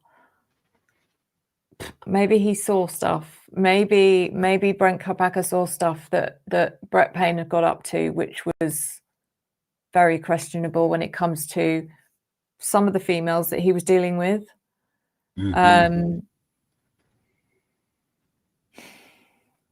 So I don't know if it's about an affair, but I do feel like there's, again, something, because I don't feel like Brett Payne had anything over Kopacka that would have bothered him. I kind of get the impression that he could have said, by the way, I saw that you were, I saw you were about, you were pursuing someone. I get the feeling that Brent Kopacka was saying, yeah, so what? I don't care. I don't feel like he was invested in whatever relationship he was in. I don't feel like he was fully invested in it, but I do feel like he was attracted to someone, but in a much more of a physical way than an emotional way. So I don't know. It's a bit weird. And you're not getting any vibes from Kaylee at all. As in to do with attraction between her and him. Mm-hmm. No, I get more of I do get a vibe from him towards her, or her and Maddie, but more of it's not, it's not intimate. It's more older brother protection kind of thing. Yeah. Well, that's pretty interesting, actually. Yeah. Okay, let's see questions.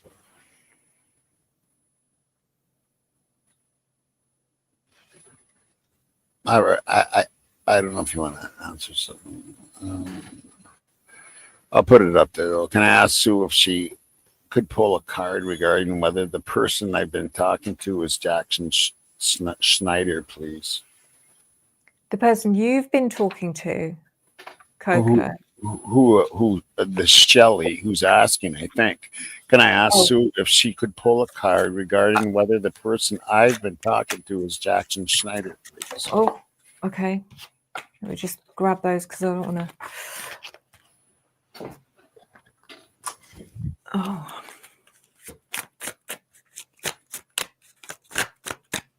Just put these back.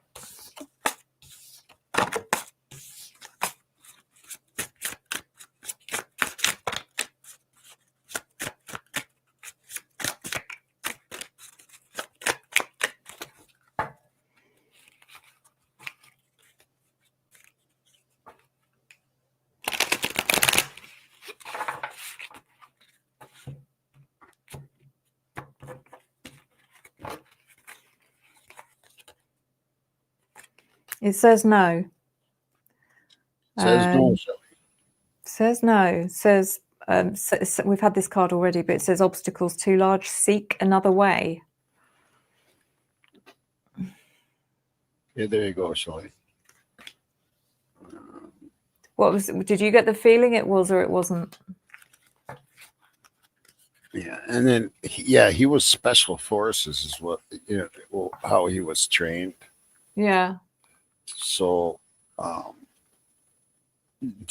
can you get things like conflicted, like like when they come across, do they, can they like have their life like mixed up a little bit, like their feelings, something that happened in the service that has nothing to do with this, but does it cross like that sometimes? Do you know what I'm trying to say? If yeah, I mean, if he had passed because of something that happened in the service, then he'd probably be giving me that, that energy. But Uh-huh. because he didn't, I feel like, Okay, I see. yeah, Oh, okay, I'm getting, yeah. Okay, I yeah. had to ask that. Let's see what else. Okay.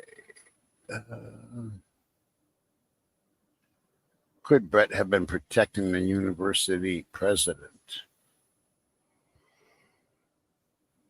I didn't get that feeling. Yeah, I don't get. I don't. Yeah. And oh yeah, and that's your. There's Sue's link right there on the screen. Everybody, and whoever isn't subscribed, you better be subscribed by the time the show's over.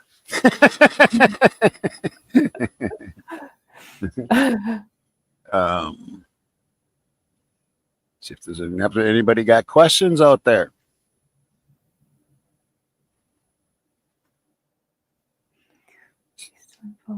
Kyle Payne. Yeah, that whole pain thing is that's going to be one I'm definitely going to want to watch on that one. I don't even know who Kyle Payne is. That's his son, I think. Is that his son or his brother? Oh, It's one really? of the- I didn't know that. That was interesting because a card came up and I didn't know if he had children. I think it might be a brother. Yeah, it's a brother. Leah just Oh, said. it's a brother. Okay. Yeah. Younger brother? You don't know. Yeah, younger. Yeah. Oh, yeah, there's a good one too. Is the Banfield boys. What's your feelings on that? So I've read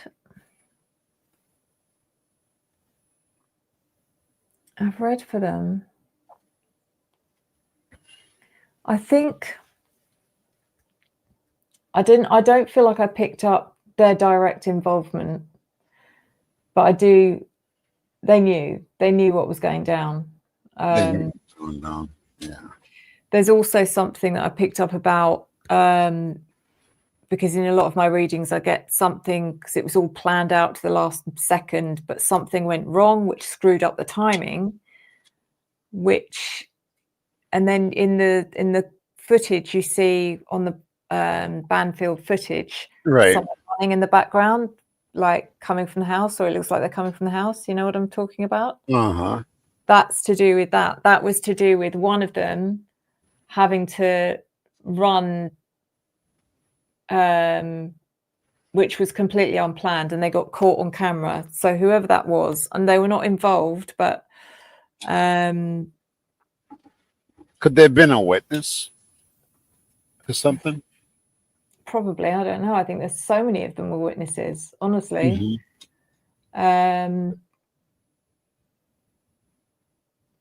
Yeah. So Have you read Adam before? Jackie Bushable wants to know. Adam Lauder. Lauder, yeah. Yes, it's in the playlist. You're going to ask me what the reading was about. He's not involved. I do. She's done you've done a lot of readings on quite a few people on this case. So Yeah. the audience out there, my crime family, just go look back. you will find it. Except you haven't done the police yet, and you're saving that one. No, I'm saving them. They'll be save the Ooh. best till last. I meant save the worst till last. Right.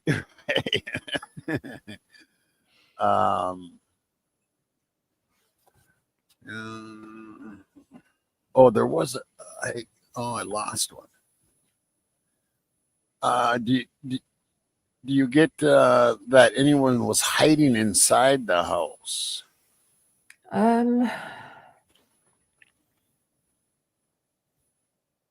No, No. I didn't get anyone.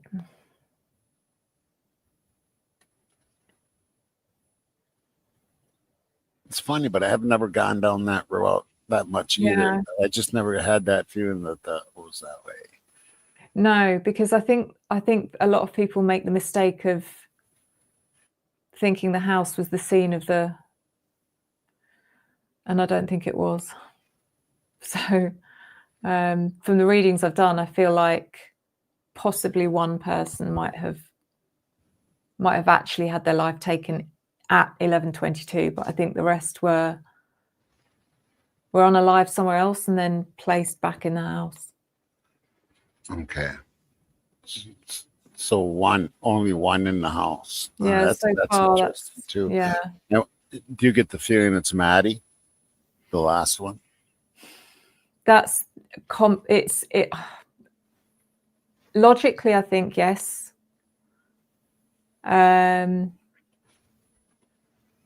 It might be something more. There might be more to it than I realized. It might be that they thought everyone, as they'd taken them back to the house, maybe they thought all four of them had passed and one of them hadn't, if that makes sense. So they had to kind of finish the job in the house. I don't know. So I don't know who it is, but yeah. All right. Eric Gower. Mm-hmm. Is he involved? Not directly. Not directly. Not directly. I was trying to think of his reading. He gave me vibes of like, yeah, I mean, he's put it this way, he's into underage girls is the vibes I got from him. Yeah, but I didn't really get any evidence that he was directly involved in what happened in the house. Okay. So it wouldn't surprise me if there's something going on, I don't know, with Kaylee and Maddie, that where they've got an OnlyFans or something, that he may have been one of their top customers or something. I don't know, but okay. How much involvement did Dylan and Bethany have in this crime? I don't think Bethany was even there. Say that one more time. I said I don't think Bethany was even there. Right. I think she came back at a certain time in the morning. Right. And Dylan, I think she knew a lot. I think she knew.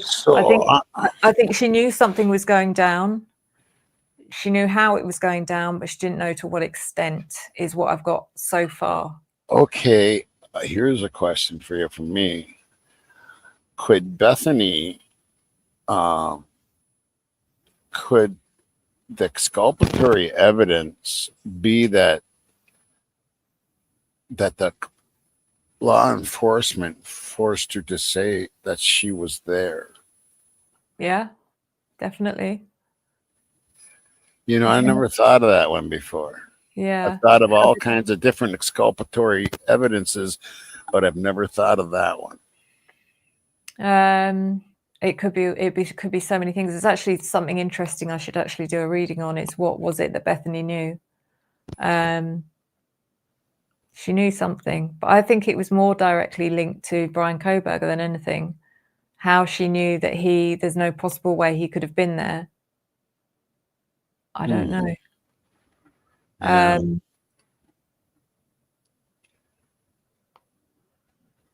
also, I just don't. I'm sure most people are, really confused by why was it so important that they had to have Bethany as a witness as well as Dylan? Why? Wasn't Dylan enough? That's what I don't understand.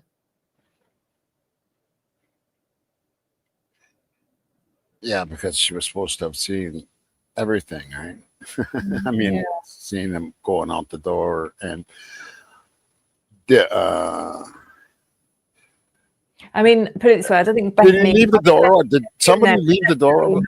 I Okay, think she could have been there earlier in the evening, but not, throughout the crucial times where they're, especially when they're texting. I think if those texts have any element of truth at all, I think there was a lot of distance between them. I think they were in different places. okay. The front door um, was open at 8:30 in the morning. Um, don't know how long it was open, but who would have opened? Who opened the door? Do you get any feeling on that? Who left that door open? And did the perpetrator or perpetrators go out the front door, or did they go out that sliding glass door? First of all, I think it's Dylan that opened the door. I don't know. I've never questioned that. I've always thought it was just, I think it was Dylan, and I don't know why. But if they were brought in, if three of them, at least three of them, were brought back into the house, then I guess that would explain the front door being open, right? And they just left the door open, right? Is that, Yeah. could that be something like that? Yeah. It just, I don't know. It seems too obvious. I Yeah, don't know. no doubt. Yeah. There's, oh, I don't know. But it's funny that was never, why didn't the police question that? Right. Well, there's so much that they should have been questioning. Um, they were questioning, they weren't interrogating, and they should have been interrogating and doing their job, in my opinion. Apart from, immediately afterwards, just letting everyone mingle and talk to each other outside the house. And Right. I know, that's crazy. I mean, you don't do that. You separate them. Yeah. They can get their stories together. I mean, we have key witnesses who are in the house. They should all have been separated and put in different cars. And exactly. the only person that ended up in the car was Jack DeCour, and he had nothing. Well, right. He wasn't a prime suspect at the time. What have you got any feelings on motive? On motive. It all. Motive. Wow. There's more than one situation going on at once. Okay. I picked up the situation which felt like it's so complicated, because I picked up a situation which felt like an argument that got out of hand, that escalated, which then felt like it was something to do with Ethan and Xana. But then since then, I feel like there's something more organized about what happened, especially to Ethan. And the two girls, I mean, I'm looking back at the readings that I did right at the beginning of this case a year ago. And again, this is why I'm looking at them all again. It felt like, well, first of all, two people were planned and two people were ended up being collateral damage. Right. And I think Maddie and Kaylee, I don't know. Kaylee, I think, was unlucky. I don't think there was a plan for her. I don't know. Just collateral damage. Because then I think there must have been because of Steve, but I shouldn't be assuming things.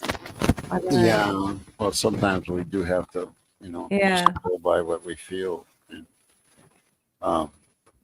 I felt for a long time that it was Ethan and Xana were the targets. Yeah. Targets.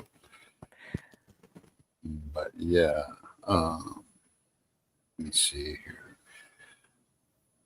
We'll take a couple more questions if there's some out there. We already kind of answered that. Okay, Aggie wants to know biggest mystery. Molly McMichael's part in the Idaho 4. So I've done a reading on her as well. Mm-hmm. She, from what I picked up, she was making a delivery, or she was collecting. I'm not sure. It was one or the other, but it wasn't. It wasn't a DoorDash delivery. It was rugs. But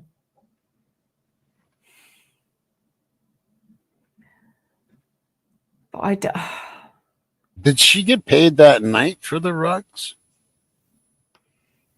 I don't know, because Or was it a front?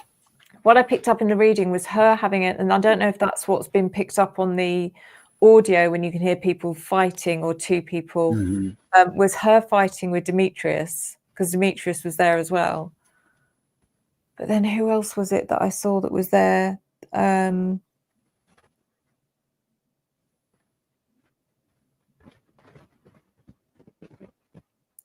gosh, my mind's gone blank. But So there's a connection then, probably between Ethan, Zana, and Demetrius, and Emma. I would think too.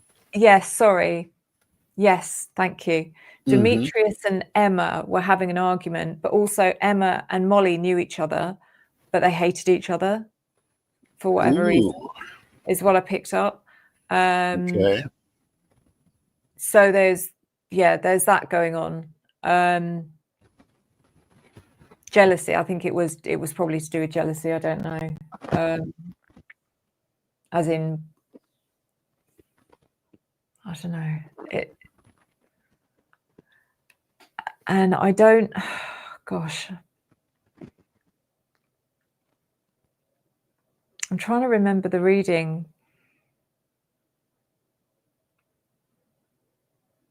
Oh yeah. But as far as being directly involved, again, I didn't see, any of those three being directly involved, but having knowledge, definitely, of something. I felt like, I think Demetrius or someone saw something because they were in the right place at the right time, but they didn't know it was happening. I seem to remember something about seeing through a door, and it might have been Demetrius that saw something. So he may have witnessed something, but I didn't feel like it was at 1122. It was at a different property. Seem to remember that reading was like having turned up at a property and then seeing something going on. So, yeah. Now, here's a question that Coco's asking that I'm very interested in hearing too is, do you feel that there's a black bag that is important to this case? It's not something I've explored yet. So I haven't been given any major, I haven't had any of the four saying to me, you must explore the black bag. No one's told me that yet, but that doesn't mean it's not important and that I should explore it. So and actually, I suppose it could have been relevant, and I never thought of this. It could have been relevant to different people. Yeah. Exactly. Yeah. But yeah, definitely worth looking at, I think. Okay, well, I think I don't want to tire you out too much. Well, this is a good question because I don't know if you've watched how much you've watched of me, but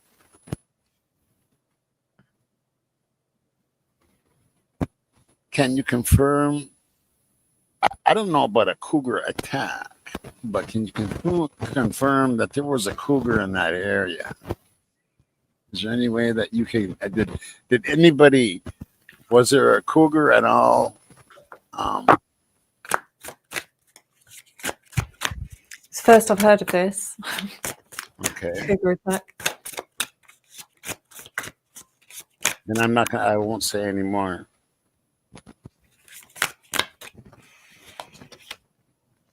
So I've got a yes. It says, follow the guidance. It leads to the truth. Oh,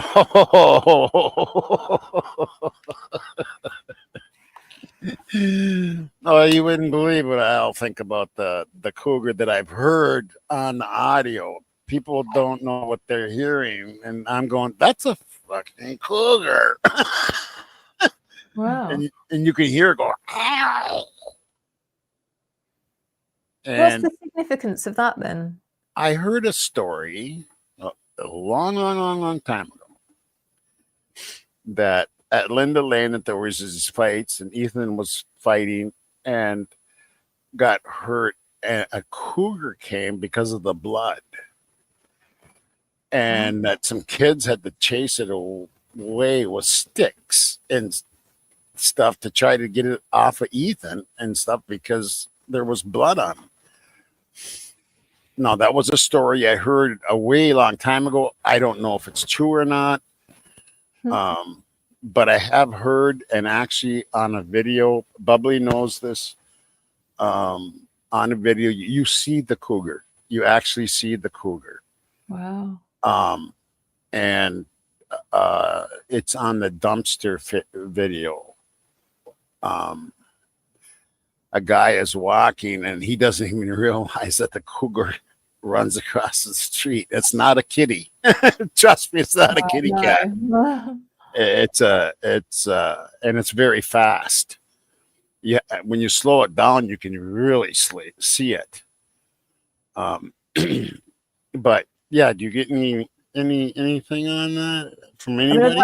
I'd have to sort of like explore it and do a reading on it. Okay. But, the card says yes, so right.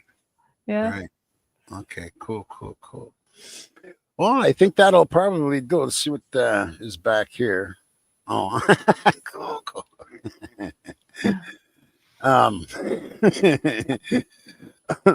Well, I want to thank you so much for being on, Sue. This has been thank you for having me. Quite the experience here. And for anybody, again, Revelation Tarot, the links should be out there. The mods have been sharing them all day here. So, yeah. I have something for you, Tommy. Okay. Before I go. Uh-huh. I wasn't too sure about this because I thought, is this too personal? Is it, because you mentioned earlier about your son. Yeah. And so I took the liberty of trying to connect with him earlier this evening, and I hope you don't mind. Okay. No, I don't mind at all. Okay. So I just thought I'd give you what he gave me. And when I connect with people, they'll try and give me something which is a form of validation to say, I'm going to give you a memory of something or an object or something that you can, so that my dad knows, basically validate this is me. So he's given me, there's a couple of things actually. One of them, he kept showing me a huge bird. Okay. Now, it was like a,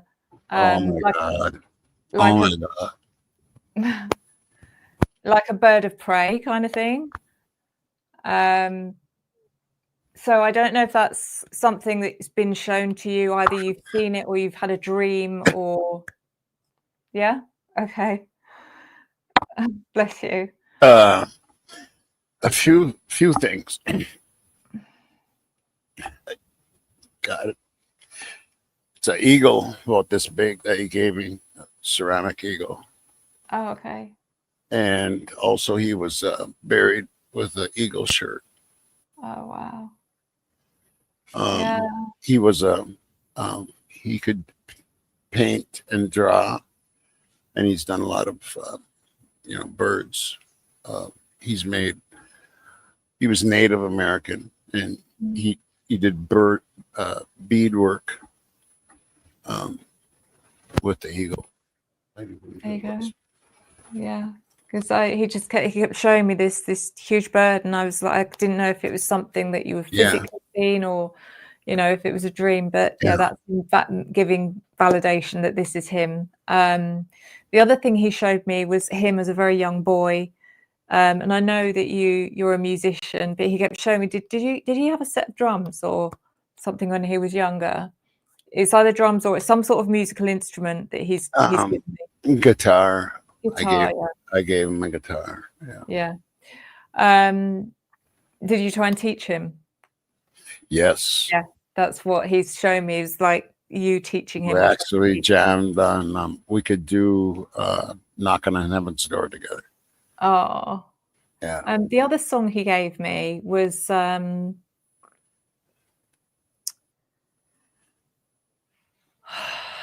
course it's gone now. Hold on, let me get it back.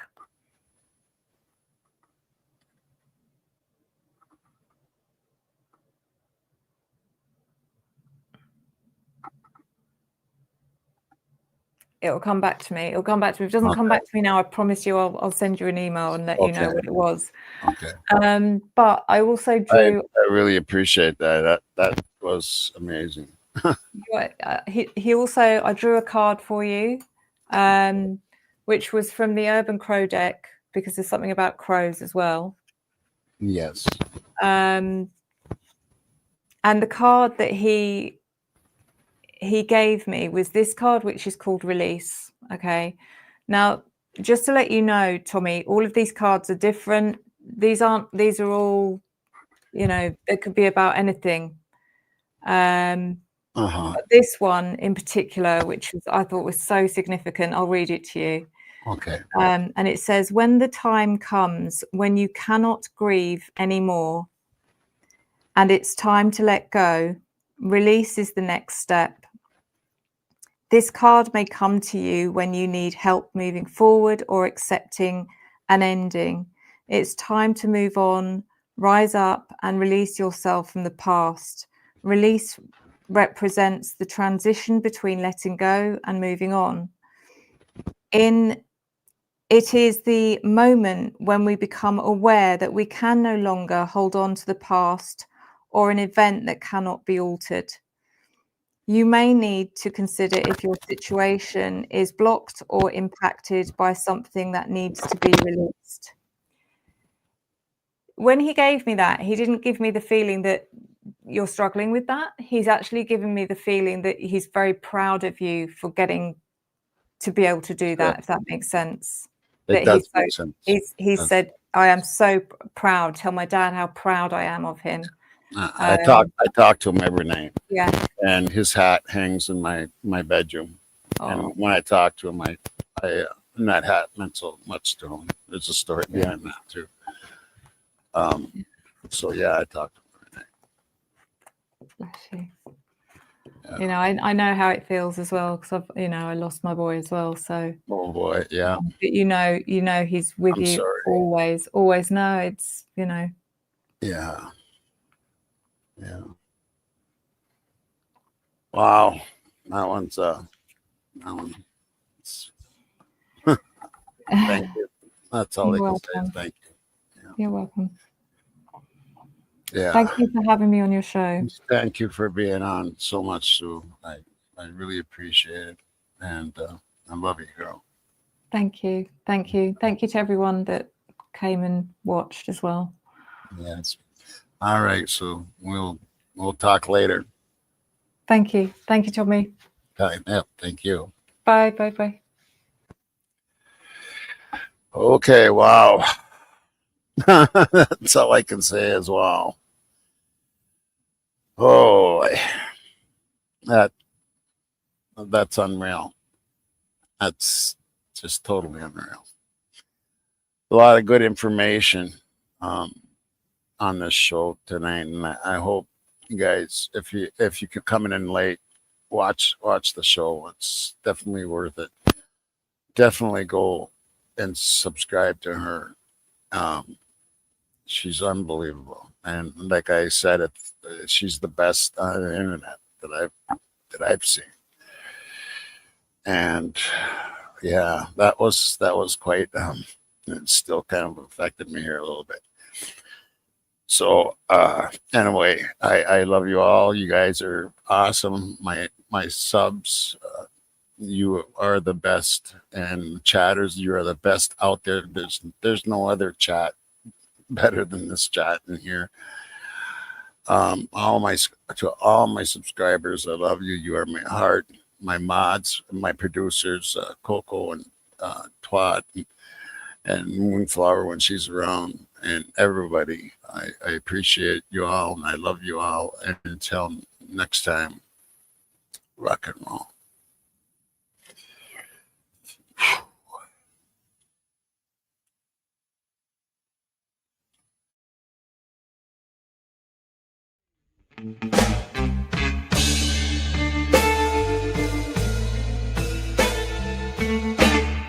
Baby, please don't leave me.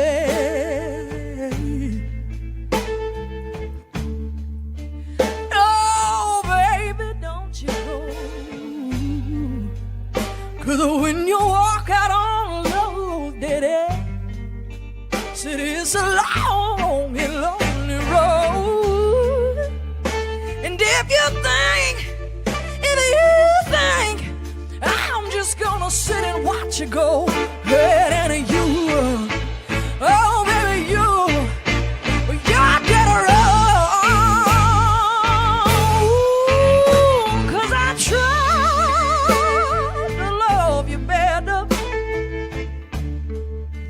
even then I love myself. Oh Lord, no, don't you do it to me, daddy. 'Cause I needed you with no one else. And I can't stand, I just can't stand the thought of you with somebody else. Oh baby, can't you see? Hey, you got me under your spell. Hey, because I try, I try, I try, I try, I try.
When you walk out on love, daddy, said it's a long and lonely road, and I can't stand it. I just can't stand to let you walk out that door. Oh, baby, can't you see? No matter how much she loves you, hey, I love you more.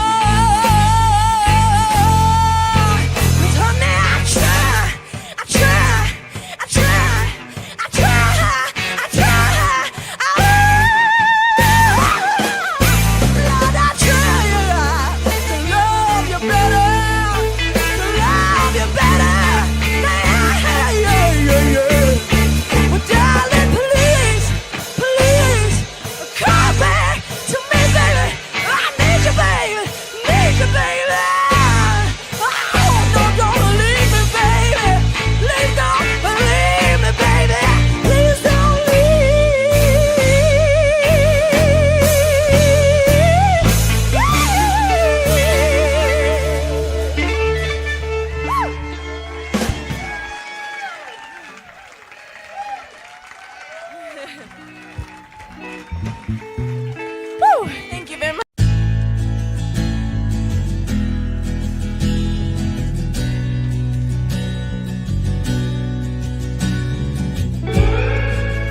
look to you and I see nothing.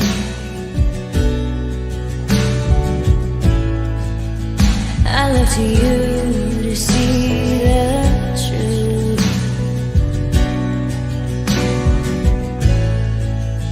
You live your life, you go in shadows.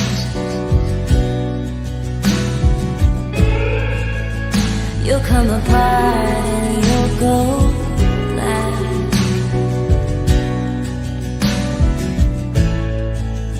Some kind of night into your darkness.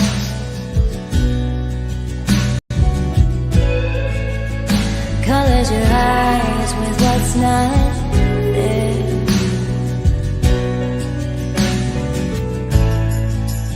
Fade into you. Strange you never knew. Fade into you.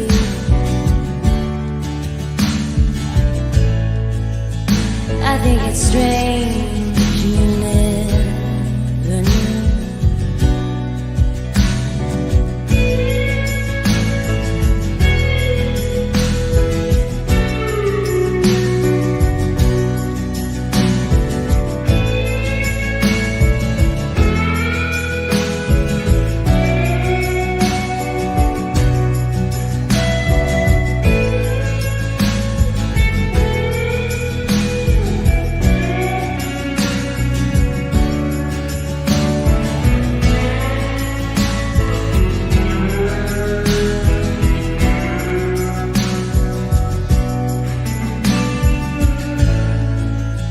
A stranger's light comes on slowly.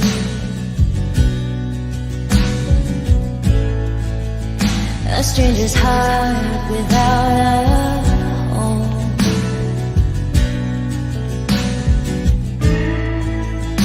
You put your hands in your head.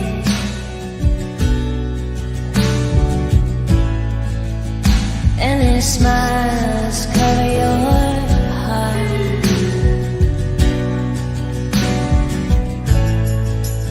Fade into you. Strange you never knew. Fade into you.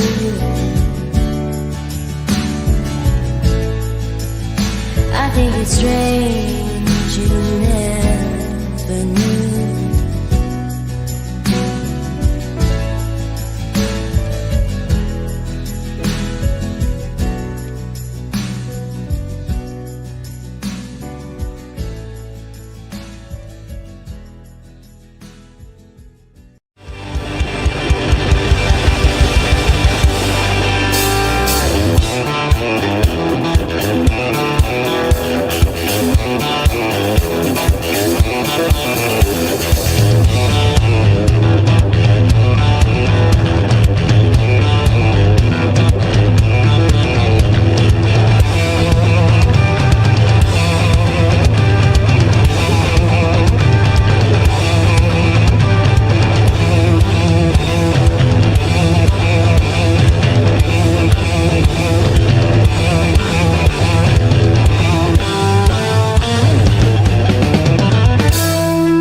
Can't help it by the shape I'm in. I can't sing, I ain't pretty, and my legs are thin. But don't ask me what I think of you. I might have not give the answer that you want me to.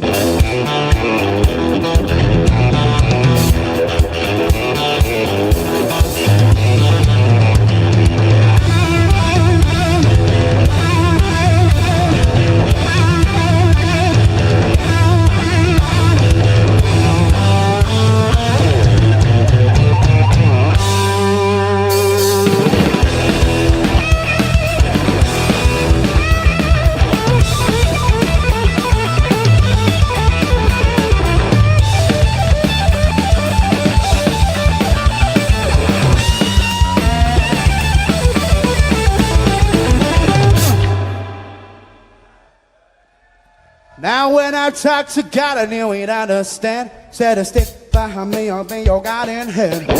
Don't ask me what I think of you, I might not give the answer that you want me to.